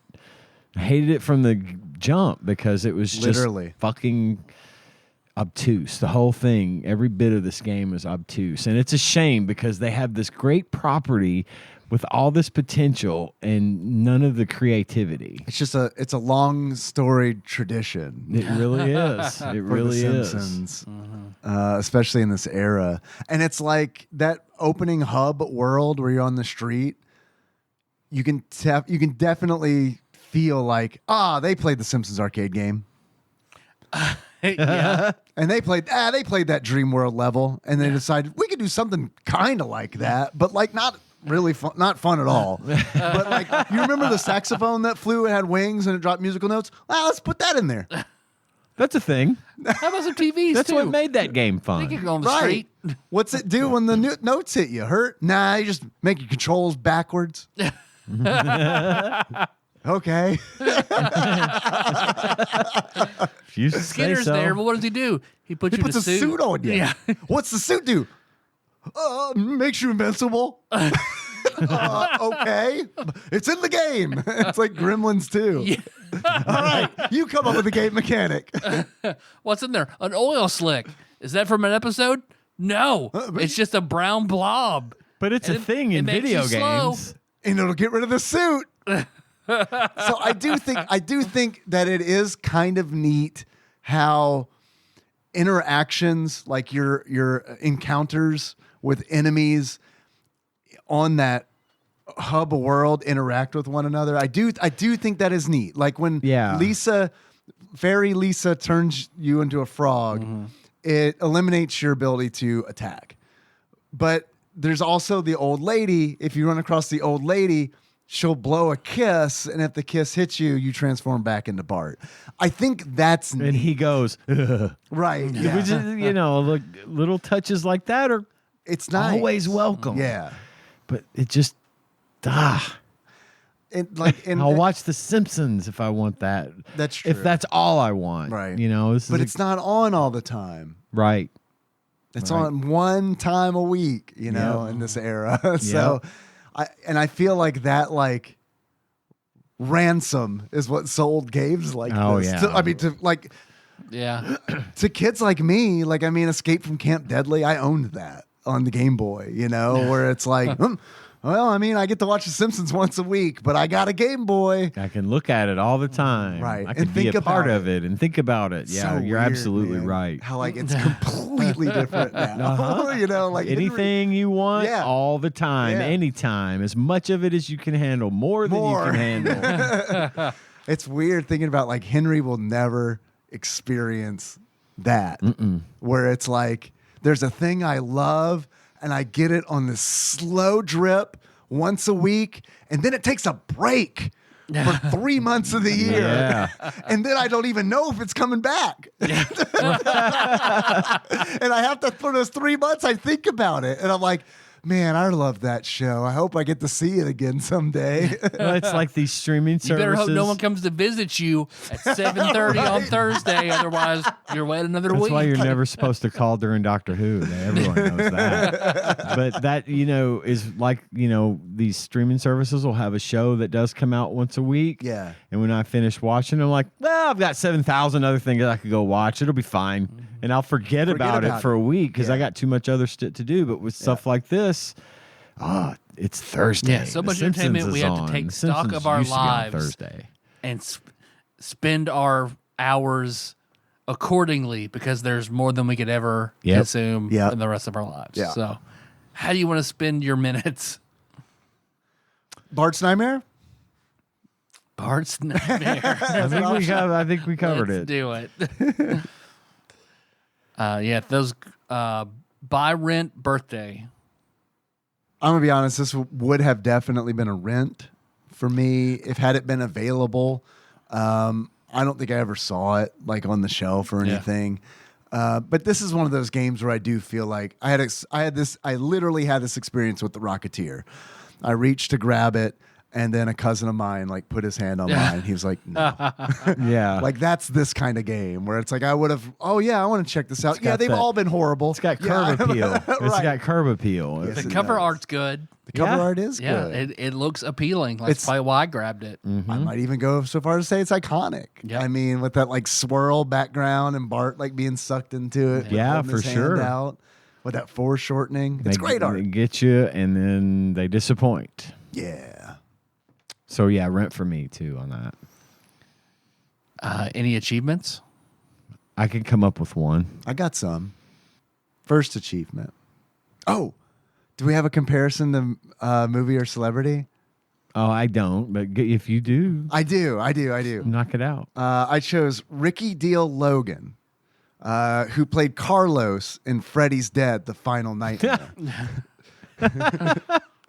And the reason I chose Carlos is because obviously he's in a nightmare. That's Freddy's domain. Yeah. And I felt like I was in a really similar situation to Carlos when he falls asleep in the van, and his friend's like, "What's the map say?"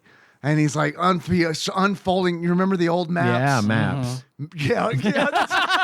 Do you remember maps?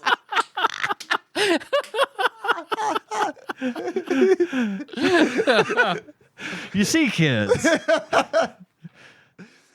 So he's unfolding the map, and then it cuts. And when it cuts, it's like there's more map that he's unfolding. Right. He just keeps unfolding and unfolding and unfolding. And then she's like, "What's the map say?" He's like, "Yeah, the map says we're fucked." And it like literally has like Freddy's like written in blood, "You're fucked." So that's what I chose for the embodiment of Bart's Nightmare. Because I felt like I was fucked because I knew I had to spend at least an hour with this. Perfect. I played with Henry because Henry was like, he wanted to hang out last night. And I was like, dude, I have to play a video game. I don't want to, but you want to hang out? You can play with me. And he's like, yeah. So we were playing, and this is super rare. This is the game that I played like end to end with, and we're about 20 minutes in, and he's like, this game is not very good, is it? That's my boy. And I was like trying like to stay positive, this is like, we're going to have a good time. And I did a good job of that. But I mean, so my point of that is like, I don't feel like it was any of my, like, I wasn't projecting onto him. Right. This was like he was like, I don't know. I'm going to compare it to a celebrity, that celebrity being Madonna, and that there are so many different phases and eras of Madonna, and some are really, really not as good as any of the others. So her Material Girl can be the itchy and scratchy level, but her ray of Yeah. Sorry, her Madonna. ray of light. What is that religion that she was into for a minute? That can be her Bartzilla Oh, fuck. level. I know what you're talking about. I can't think of it either. I'll say The Exorcist. Because I just talked about it, Yes. and that's the only movie I can think of Yes. right now. It's nightmarish, Yes. It makes you swear. a little disappointing It sucks at dicks in points. Sucks dicks in hell. There you go. There you go. That's the one. Okay, so for achievements, the first one I've got is Poor Predictable Bart. In order to unlock Poor Predictable Bart in yet another game having collected 0 pages, of which I unlocked anytime I didn't have the Bloodstream minigame. Second achievement, Say the Line Bart. In order to unlock Say the Line Bart, apparently, if you end this game collecting all the pages, your reward is you get to hear Bart say Cowabunga. Yeah. That's how you unlock Say the Line Bart. Last achievement I have is, Bart, you don't have to found a town to be a hero. Sometimes a hero can be a young boy with the courage to stand up and admit he's made a mistake. In order to unlock that, you jump over 3 rolling Jebediah Springfield heads in a row. That's it. I love it. I've got a Shitty Roadhead, and you unlock Shitty Roadhead when you get hit by so many Jebediah Springfield heads in the street. You wake up. I can come up with 2. Okay. My first one is, my name is Otto, and I like to get blotto. I like to fuck up. to get that one, get hit repeatedly in the street by the school bus. Easy to unlock. I Very felt like easy. anytime There's no I cross the warning. street, it's just like, Yep. and the bus is so big, and like the It's sprite, enormous. it's huge. It's 2/3 of the screen. It is, and you're like NES Sprite. You're not like Super NES Sprite size. You're NES Yeah. Sprite style. My next achievement, I had to look up, so I made sure to get it right. So my second achievement is Tide, Cheer, Bold, Biz, Fab, All, Gain, Whisk. And to get that achievement, you get the suit put on you by Principal Skinner. Nice. Or I should say, since he's talking about laundry detergent, you get in the oil slick to take the suit off that Principal Skinner put on you. I love it. I just wanted to say all those detergent names like Principal Skinner. Totally get it. It's one of my favorite lines in the whole show. Okay. So you want to see what price charting and Flopsy have to say? Sure. What do you think? How much do you think this video game costs? Bart's Nightmare. This had to be calm. Oh, that we're going to cost right now. I'm going Yeah. to say this goes towards my Flopsy guess. I'd say it's probably pretty common. I'd say $13.95. $13.95 I from always saw multiple copies of this at Movie Hut. I'll say $8.50. $8.50. Actual retail value of Bart's Nightmare for the Super Nintendo, loose on average, according to pricecharting.com at the time of this recording, is $18.99. Way, way more than I expected. Is it worth it? No. It's I mean, I'd say it's a $10 buy if you can find it, just to have as in a your collector, collection. yeah. But not as a No, this Not- isn't it's one not that where good. this isn't one where I'm going to buy it after we talk about right. it. Unless what if it's $5? Sure. Yeah. But yeah, if it's I'm not going to buy it for $18.99, that. right? Yeah, I'm not going to buy it for $19. What do you think Flopsy rated this game, and what do you think the availability of this game is? I'm going to say common. Common, okay. 2.5 stars. 2.5 stars common from Ian. Okay. Tyler? Common. I mean, I'm almost tempted to say very common, but common 2 stars. Common, 2 stars.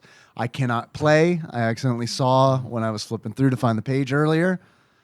But according to Flopsy, a.k.a. the Ultimate Nintendo Guide to the SNES Library, 1991 through 1998 by Pat Contry, courtesy of Monster Mold Mike, and a mysterious benefactor. Shadowy benefactor. Mysterious and shadowy. Mysteriously shadowy. Mysteriously shadowy. I like that. The Simpsons, Bart's Nightmare. Availability, common. Sweet. Star rating, perhaps one of the lowest that I have seen. 1.5 stars. Finally, Flopsy gets it right. Appropriate. Who wrote that one? DA. I like you, DA. You're going to go places in my this head, industry. I said 1.5, but I always go at least half a star high. Yeah, Well, me yeah, because too. they rate everything high in this book. I totally get that. Yeah. That's the way to play the game, for sure. DA turned in his review, and they were like, Pat Contry was like, "What do you mean 1.5 stars? Well, that's what I give it because it's a bad." No, this at least this is a Simpsons game. This is a 3-star game just out of the box. Because you like The Simpsons. 3 stars. You're right. I stepped down as my position of the Simpsons video game review writer.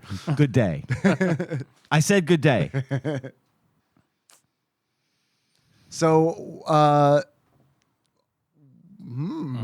going to go in different directions there. Yeah. I was going to ask which Simpsons, to continue Simpsons September and October, which Simpsons Super Nintendo game do you want to do next? There's 2 remaining. This is Virtual Bart and what? Virtual Bart is remaining, and the Itchy and Scratchy game. Roll it. Let's do 1 through 3 is Virtual Bart, and the other 3 are the Itchy and Scratchy. Come game. on, Itchy and Scratchy. Virtual Bart. Oh, you fucked me again, Simpsons video games. Maybe we're saying the best for last.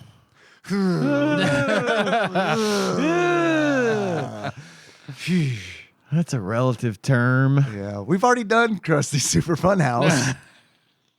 To me, so far, we have done the best. So, Girl, same. and I know you didn't like I it. didn't like it. But I would much rather like if someone was like, hey, dude, you have to spend 4 hours playing either Krusty Super Funhouse or Bart's Nightmare.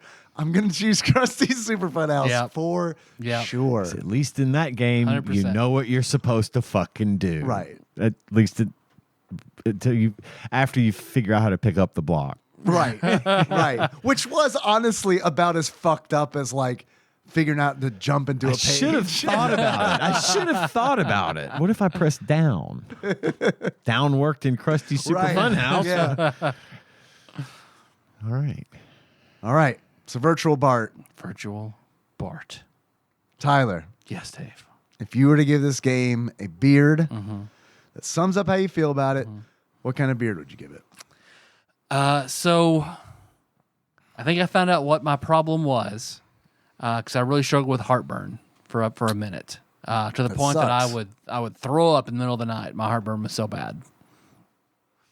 So I will give it my vomity heartburn burp where my vomit is all over my face from my heartburn in the middle of the night, burning and stinging and being awful beard. That's like an E-fucked video. Yeah. Somebody wants to see that. Patreon.com/TADPOG. My bed is a little slanted downward at the head of the bed. Got a puke chute. So that would, yeah. So now I sleep on multiple pillows to prop up a little bit, and I'm okay. Do you still deal with that? Yeah. Really? Yeah. Man, that fucking sucks. I dude. do that because I was taking medication for it. Yeah, I was gonna say, it would help taking- sometimes, but I also read like take that long enough, it crystallizes in your kidneys and shit. So it's like I'll just sit up a little bit until I get a new bed or a new bed frame. Damn. So yeah. Tyler, Yes, Dave. if you were to give this game a pair of glasses and sums up how you feel about it, What kind of glasses would you give it? The scabby mucus glasses I would wake up with when I was little and being sick, to have my eyes crusted over with sickness mucus where I could barely even open them. And when I did, it was like I was in one of those cocoons from Cocoon. Yep. Yeah. Yes. Yeah, Good. that. Good. Love it. Accurate. Yeah. Perfect. Where would you guys place this? Bottom 200. Yeah, that seems right to me too. I was having a really hard time thinking about this earlier today because I was like, man, this is a very bad video game. But I don't know if it's a bottom 100. But now that I'm thinking about it, it's like maybe it is. Like maybe it's a bottom 100, but like close to that 100 threshold. Yeah, Like because in the 600 somewhere. it has enough visual appeal Yes. to take it out of the bottom 100, Yeah. but not I like some of the sound effects. very far. Yeah. Yeah. So it has enough like the tangential stuff. Yes. But what's fucked up about it is like, if this were not a Simpsons game, like if this was just a random fucking kid or About a something, Todd's flea or Dream World. something. Todd's Dream World, this would be a bottom 20. Yeah. You know what I mean? But Yeah. it's like the fucking license Alice actually Kid does in Dream lift it up. World. Right. Yeah. Yeah, you're right. It does. It lifts it out of the barely treading water above the top 100. It would be a or Philips bottom CDI 100. game if it Yeah. were anything else. Yeah. And feel that weird kind of Yeah. the wand of Gamelon like level. Like what the fuck? Does that wrap up game talk? I think that's it. If we want to head on over to Community Corner. Let's do it. Let's do it. Stand by for Community Corner, everybody. Skirt, skirt, skirt.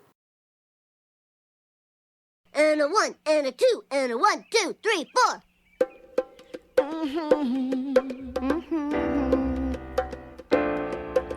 Lisa, it's your birthday. God bless you this day. You gave me the gift of a little sister, and I'm proud of you today. Lisa, it's your birthday.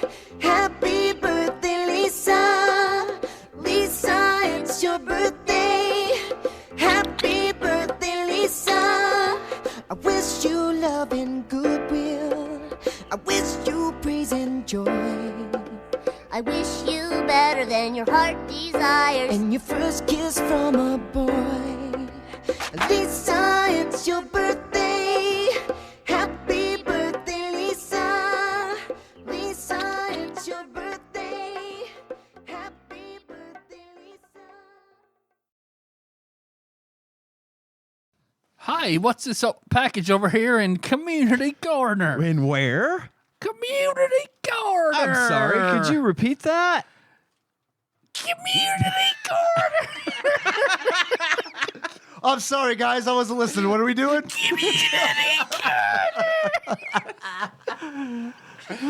Sometimes we take calls in this segment. Other times we open packages. This is a package time. This is package time. We will package open. The time for opening packages is now. This is the time on TADPOG in which we open packages. Did you like that bit? Send more packages. This one came in from Bubba Shane. It was described to us by TADPOG sweetheart Nicole as being heavy. Heavy. And for its size, it is heavy. We expected something else. I'm not I going was to expecting a Garfield loaf phone. I was expecting a Sports Illustrated football phone for me. And I need that clear 90s phone. Alas, It is. There's no way those three things are in this package. there isn't. But unless our phones have an expiration date of January 19th, 2025. Ooh. Well, okay. We have goodness, some drugs fell out. Whataburger spicy ketchup. I recognize it already. That is in fact what it is. Whataburger spicy ketchup. Not catsup, ketchup. It is heavy. And there's a little plastic bag. Sounds heavy. I think Nicole needs to lift some weights. that's ketchup. We need something to eat this on. I don't want to eat it just by itself. You don't want to just squirt it in our mouths. Let's just have a Homer dirty style. ketchup orgy. Just squirt it in. Fuck it, let's do it. We're on an e-fuck We'll have trip. a scene from Zoolander only with ketchup instead of I'll gasoline. get heartworms. I mean, I might. You might. Heartburn and a boner. It wouldn't be the first time. We got a letter here that was in a plastic baggie. I like to think that it was in preparation in case the Whataburger ketchup plan. exploded. Good plan. That it would be shielded. That's Can I read the smart. letter? Yes. I of never course, get to read the letters. You got to read the letter. I got to read Ian. the letter, but that's the last letter I The read. famous Tadpog letter you got to read. Civil War music begins. Greetings, Tad. Ian is silent. Pog. Greetings. Oh, he's got an asterisk here at the top. Okay. It says, "Can't spell to save my life. Sorry." No worries. I assume he said it like a Canadian. He wrote it like a Canadian. I wasn't going to say So I said anything sorry. about that. But I just thought it was your Canadian heritage. Sometimes coming through. I do. I am so Canadian. I know. I do sometimes say sorry, actually. Anyway, greetings, Tad. Ian is silent. Pog. Bubba Shane here. Recently, you all did a condiment draft. We did. And in said discussion, the best ketchup came up, and I knew it was going to be Whataburger. Not sure if you could get this, but if not, here you go. Hopefully, this had not exploded in the package due to the heat. There we go. Due to the heat, which is crossed out, swampy heat of Satan's chode that we are having in South Texas. I hope this lives up to all of the hype. Don't worry, Ian, it's not that spicy. Thank you for the warning. And tangent time. I'm a teacher, so don't get much time to binge media till summer. Rogue Legacy 2 just dropped on PSN. Hell yeah. Hell yeah. yeah. And I like it a bunch. Not crazy about finding spots to next. God, I'm sorry. I can't read this. Not crazy about finding spots to next levels, but do love the diversity of the playable characters. Boxer, Gunslinger, and Bard are my favorites. Damn, dog. We are polar opposites. Mods for character and skill tree. Ghost stories. Hysterical. Watched while playing board games and would laugh while others were not paying attention. Evil Dead Rise, which I mentioned. Right, yeah. Love that movie. That's what I'm saying. That's not what he said yet. I don't know what he He's said. probably going to say that. Perfect recreation of Sam Raimi's legacy. Clever, brutal, creepy. Perfect. I agree with you, Bubba Shane. That is it. I watched that movie again for the third or fourth time the other day. Damn, dog. I love that movie. Yeah, I can tell. It's so good. It's so well done. Odd Taxi. Love Odd Taxi. So good. Love how everything is connected. God, man. Odd Taxi, that's like a fucking top 10 anime. I need to Odd watch that Taxi's- one. Odd Taxi is so good, but it is so Odd? it is odd, Taxi? but it is So fucking How'd you guys know taxi. this? Have you seen it? Context clues. But it's not like it is definitely not a traditional anime. It is not a it doesn't have the tropes that a lot of anime has. So yeah, I actually have been meaning to watch it, and I forgot to add it to my list. So I've got time now. I'll watch a little. which could be a good thing or a bad thing depending on what you're going to watch anime for. Because Right. I mean, I like a tropey show, but I also It's nice when they do. There's so many tropey ones. Yeah. It's nice when they break from that. sorry, I So, haven't thought about Odd Taxi in a minute. all right, we'll check it out.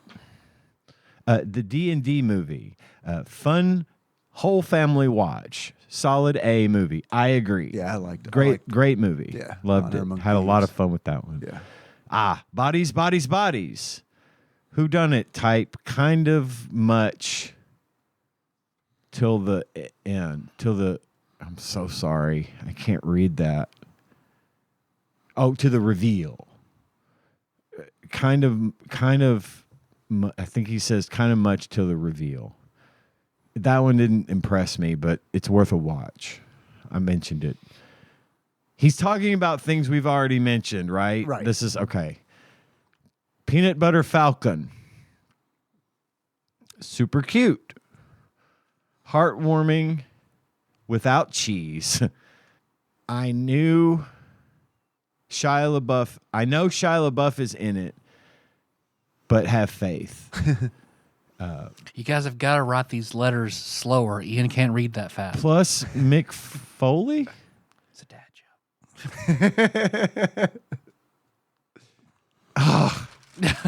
Let's see. You wanted to read it, man. Where are we at? Peanut Butter bottom. Falcon. Super cute. Heartwarming without cheese. I know Shia LaBeouf is in it, but have faith. Plus McFoley. Yes, that McFoley is in it. No Sacco, though? Sacco is Sacco is puppet. Oh, okay. McFoley's puppet. Anywho, I am rambling. Thank you all for the hours of enjoyment and discussion. Wednesdays are my favorite because, or my grandmother would say favorite. Famously. I think you said Sacco. Ian and I both held our hands up. Yeah. No, it was perfect. It's all right. All right. Wednesdays are my favorite because I get to hear from you three. That was very sweet, Bubba Shane. Thanks for bringing back all calls. You're welcome. Fully enjoyed them. Our pleasure. And we'll call more often. That'd be nice. Have a 3-part in the logs. So if you see 361, get ready for that. All right. So 361 is Bubba Shane. Much love. Love scratched out. Gooter is written in place. Much Gooter.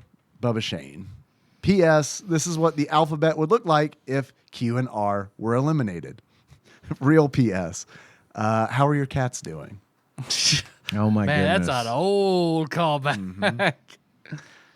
Caracat is alive, limping around a bunch.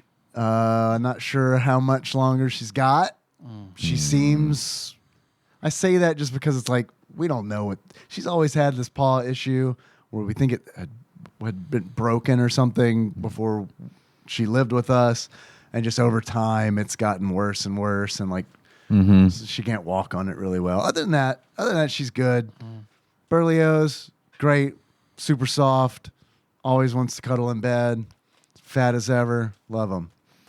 Jean Grey is doing well, killing birds and leaving them for my dog Penny to gobble up, which is the grossest thing ever. Crunch, crunch. I was chasing Penny around the yard. She had a dead, freshly killed bird in her mouth and was just gobbling it as fast as she could. She was chomping. Bring back in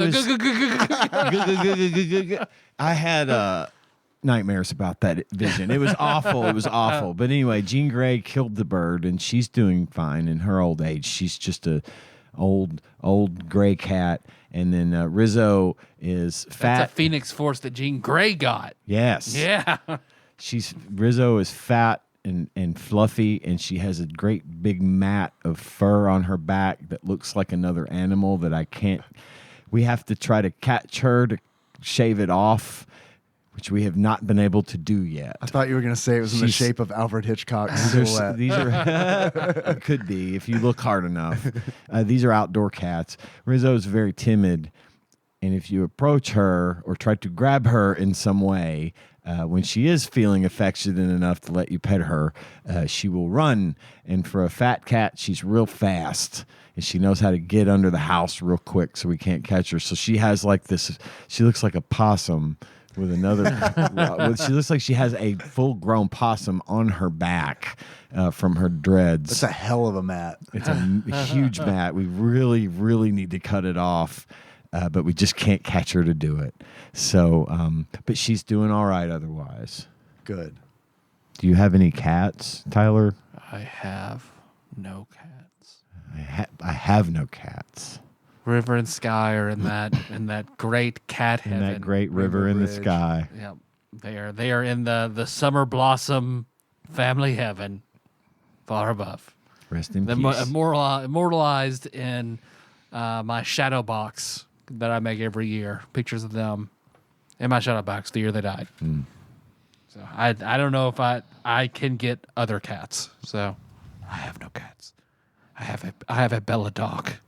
Bella, And she shits everywhere. I like That Bella. dogs do that. Yeah. Yeah. I like She likes Bella. we can't keep a bath mat because that is where she will piss.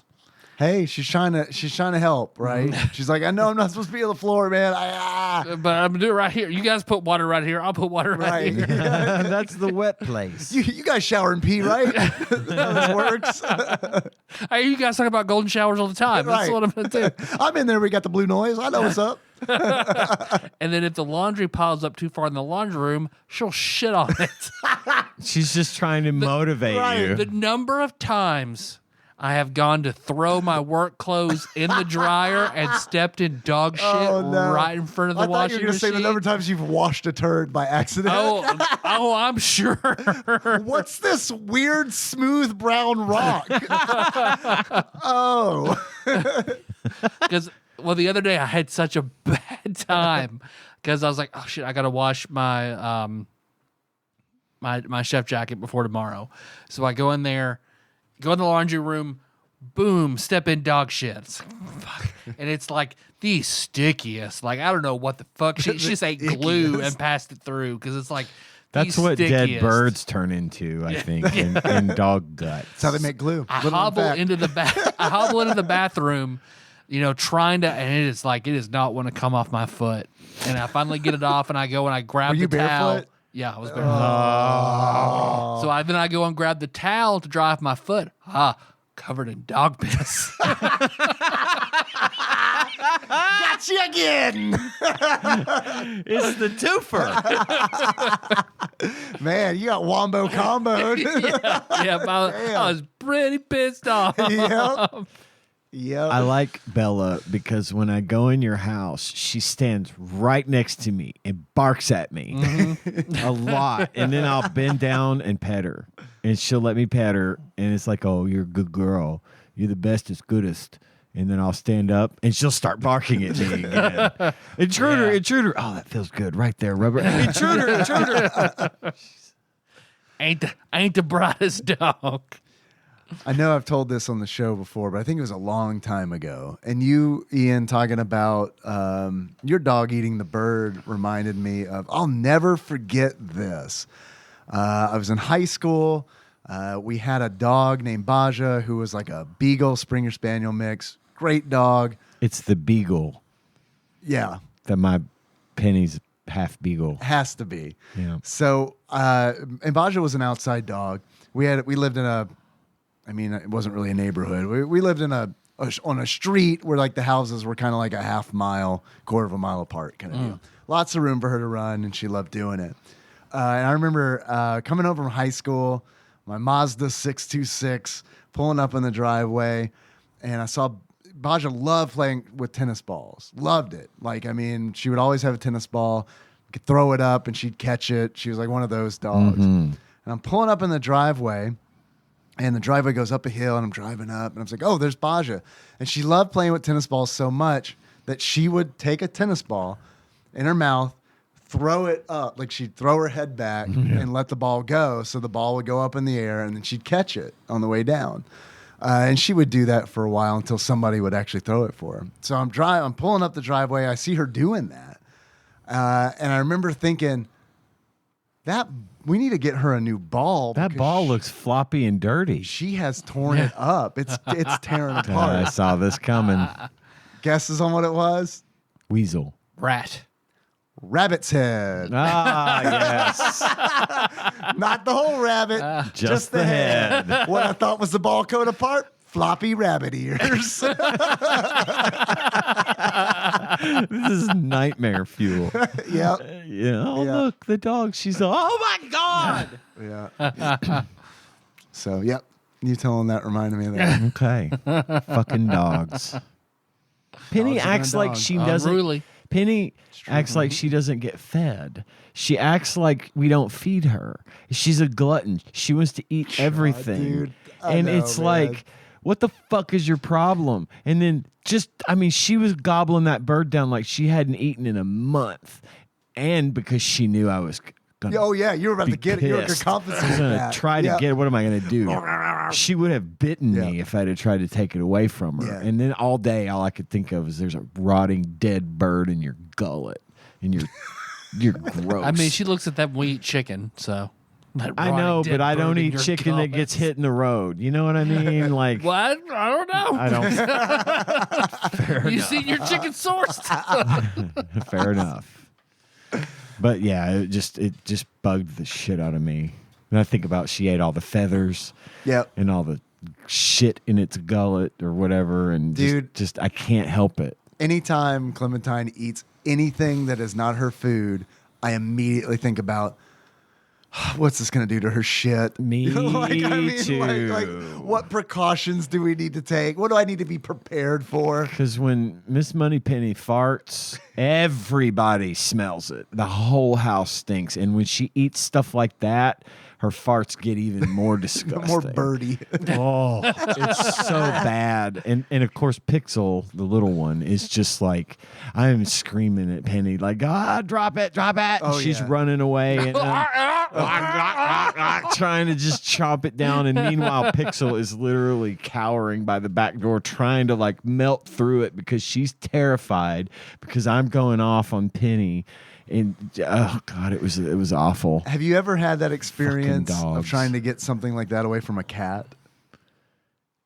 I have, yes, but I have had much easier time getting things away from cats, if you can Dude. believe it. I remember one time we had a cat named Cosmo, Kara's son, actually. Love that cat. And Nikki was making I think she was making something out of steak.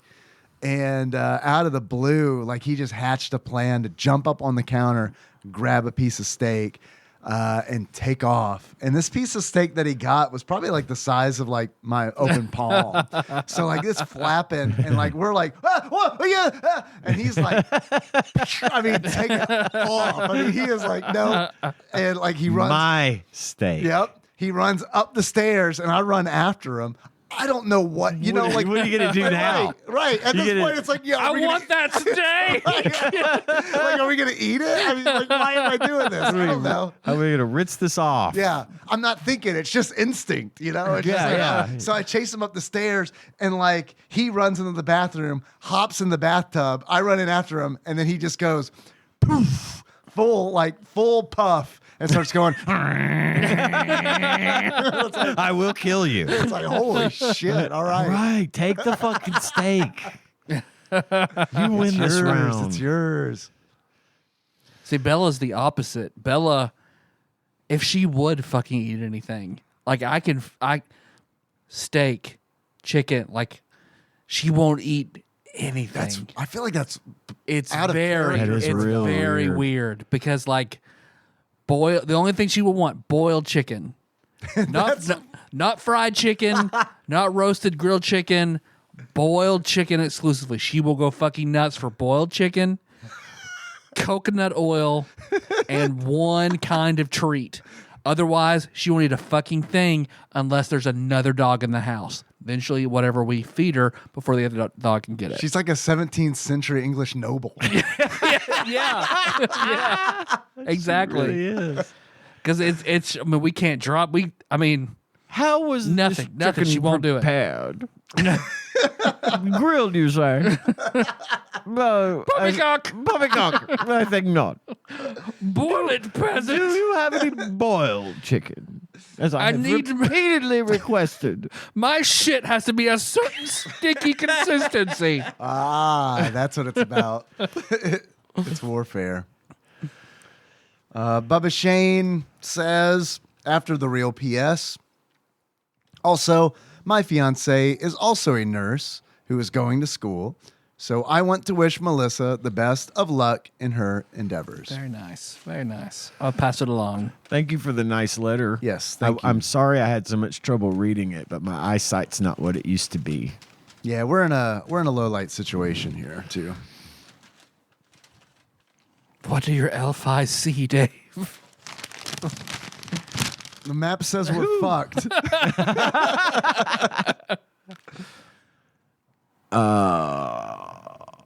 So That's pretty good. that's pretty much it. All right. Pretty good. Well, let's do some business. I want to talk a little Finally. bit about our Patreon. We have patreon.com/tadpog or pisstasters.com. Taste the piss. We have, if you'd like to donate for as little as $1, you could have access to the bonus content we've got. We're working on some stuff, I promise. Time has not been our friend, but we are going to get to that. But what I can do eventually, today is just that kind of day, isn't it? Just the nostalgia day. Yeah. I love it. What I can do, however, is read the list of our executive producers, which are our wonderful donors who give us $20 or more per month to help keep the show going. And I'm going to read that list right now, starting with, by the way, shout out to Usurper Grimm, who is our first executive producer. He got my package, confirmed it today. Thanks for the confirmation. good. He loved all the stuff that was in it. He Awesome. got a Transformers OG Transformers Soundwave action figure, the one that turned into the Jam Box. Then he had the laser beak cartridge. You remember that? No. He had a little tiny cartridge. He looked like a Walkman. Uh-huh. And in his the door on the front of him opened up, and he had a little cartridge of a bird, like a bird of prey, called Laserbeak. Dude. And he transformed into a cassette. There's a goes musician in. named Laserbeak, and I bet that's It's probably 100% where he got the name. I Yeah. never knew that. Yeah. And there was Speed another. Racer also has a robot bird. There was another It's one. true. It comes out of his car.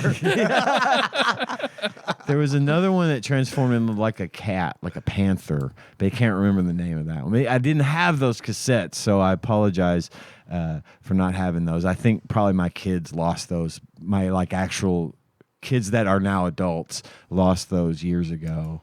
And then Naj also got his package. Nice. And I sent him a bunch of stuff from Shadows of the Empire, which is the story that takes place between Empire Strikes Back Rendar. and Return of the Jedi, featuring new character Rendar. Naj had never read Shadows of the Empire, and I was telling him a little about it today, and so he bought it. He bought a copy, and he's going to read it. So I'm looking forward to hearing your feedback on that Dude, one, Naj. back in the day, before the prequels were out, Yes. like this was Shadows fresh of the Empire was canon content. fucking huge. It man. was a like that was a big deal. big deal for me because Me too. I still have that book It was your in Simpsons there. once a week drought of content. Yeah, more so. Yeah, it was like that, but amplified. Yeah. Yeah. Because I had read some of the extended universe stuff, but Same. this was special because it took place between two movies. And it's like, Yeah, that's two definitely- of the three Right. movies. Yeah, I'm going to at the read this time. for sure. Yeah. So anyway, he liked all that stuff, and he's going to read it. So I'll Cool. tell you what he has to say about it next time we hear from him. But anyway, back to our executive producer list: Usurper Grimm, Cousin David Galino, Plinko Nick Price, Cubicle Monkey, Cthusiast Jeff Miners, Master Cycle Baron Kevin Link, Lost My Place, Gamebug Prime Nathan Eaton, Joseph Phillips, Matt Gentile, aka Gentle G, Louisville correspondent Princess Consuela Banana Hammock, Flavor Trick, Taryn Dahl, congratulations on your marriage. Pinball Airplane Archmage Chris Edler, we're sorry you could not be on this episode. Platinum member Brett Miller. Sandwich Pope Phil Hawkins. Nate from Utah, first time caller. Drink Smith Joey Webster. Derek Pope Sandwich. And Cody Phillips. Thank you all for your generosity. Yep, thank you all. Keeps us going. And we're very grateful for that. And then, of course, as always, thanks to Backlog Banisher Dane, Mr. Puzzles himself, puts our show on YouTube every week just because he wants to. That's a really cool thing that you do for us. So he gets it early. But I can respect that. He's going to get it early anyway. Yeah. I mean, he knows how to get it early. Yeah. Yeah, he does. And we're not changing that. So, I mean. Yeah. If that's what motivates him to do it, by God. Totally good with go it. right. We'll just keep doing it. Yep. And then that's it. That's all I got. Cool. This was fun. Had a lot of fun tonight. Had a good time. Good to see y'all. Hey, you guys want to close it out? Guesses. Your second favorite Simpsons character? Bart Scompson. Bart Simpson. Our second favorite Simpsons character? Second favorite. Is that what she said? Okay. Yeah. All right. Sure. So until next time. Tropical Capricorn. The goggles do nothing. You guys are all Bleeding Gums Murphy? I did think about Bleeding Gums Murphy, though. I really did. Oh, I should have done Michael Jackson. Lisa, I also thought about Michael it's your Jackson. Birthday. One of my Happy favorite fictional birthday, songs. Lisa. Fucking love it.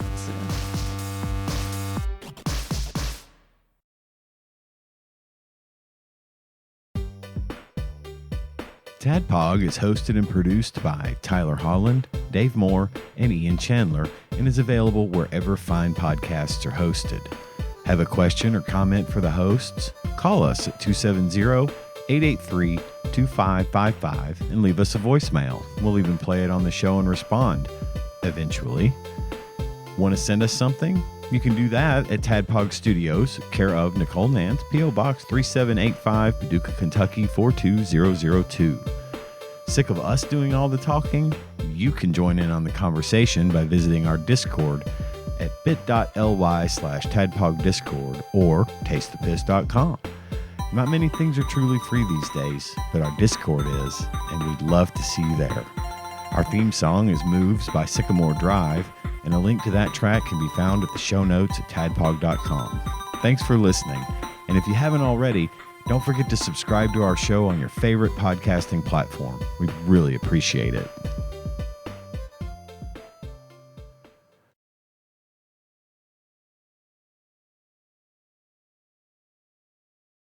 So for that reason, it's never been ideal for me to have music on during sex. Because Oh, wait. Listen. Oh, stop. Oh, wait. I love this Listen part. to this. Oh, you got to hear this part. No, when Eric Clapton wrote this line. Oh, I wouldn't listen to Eric Clapton anyway, especially not during sex. No, this Tears part. No, in how you felt about the heaven. vaccine. Now, see, he left the window open.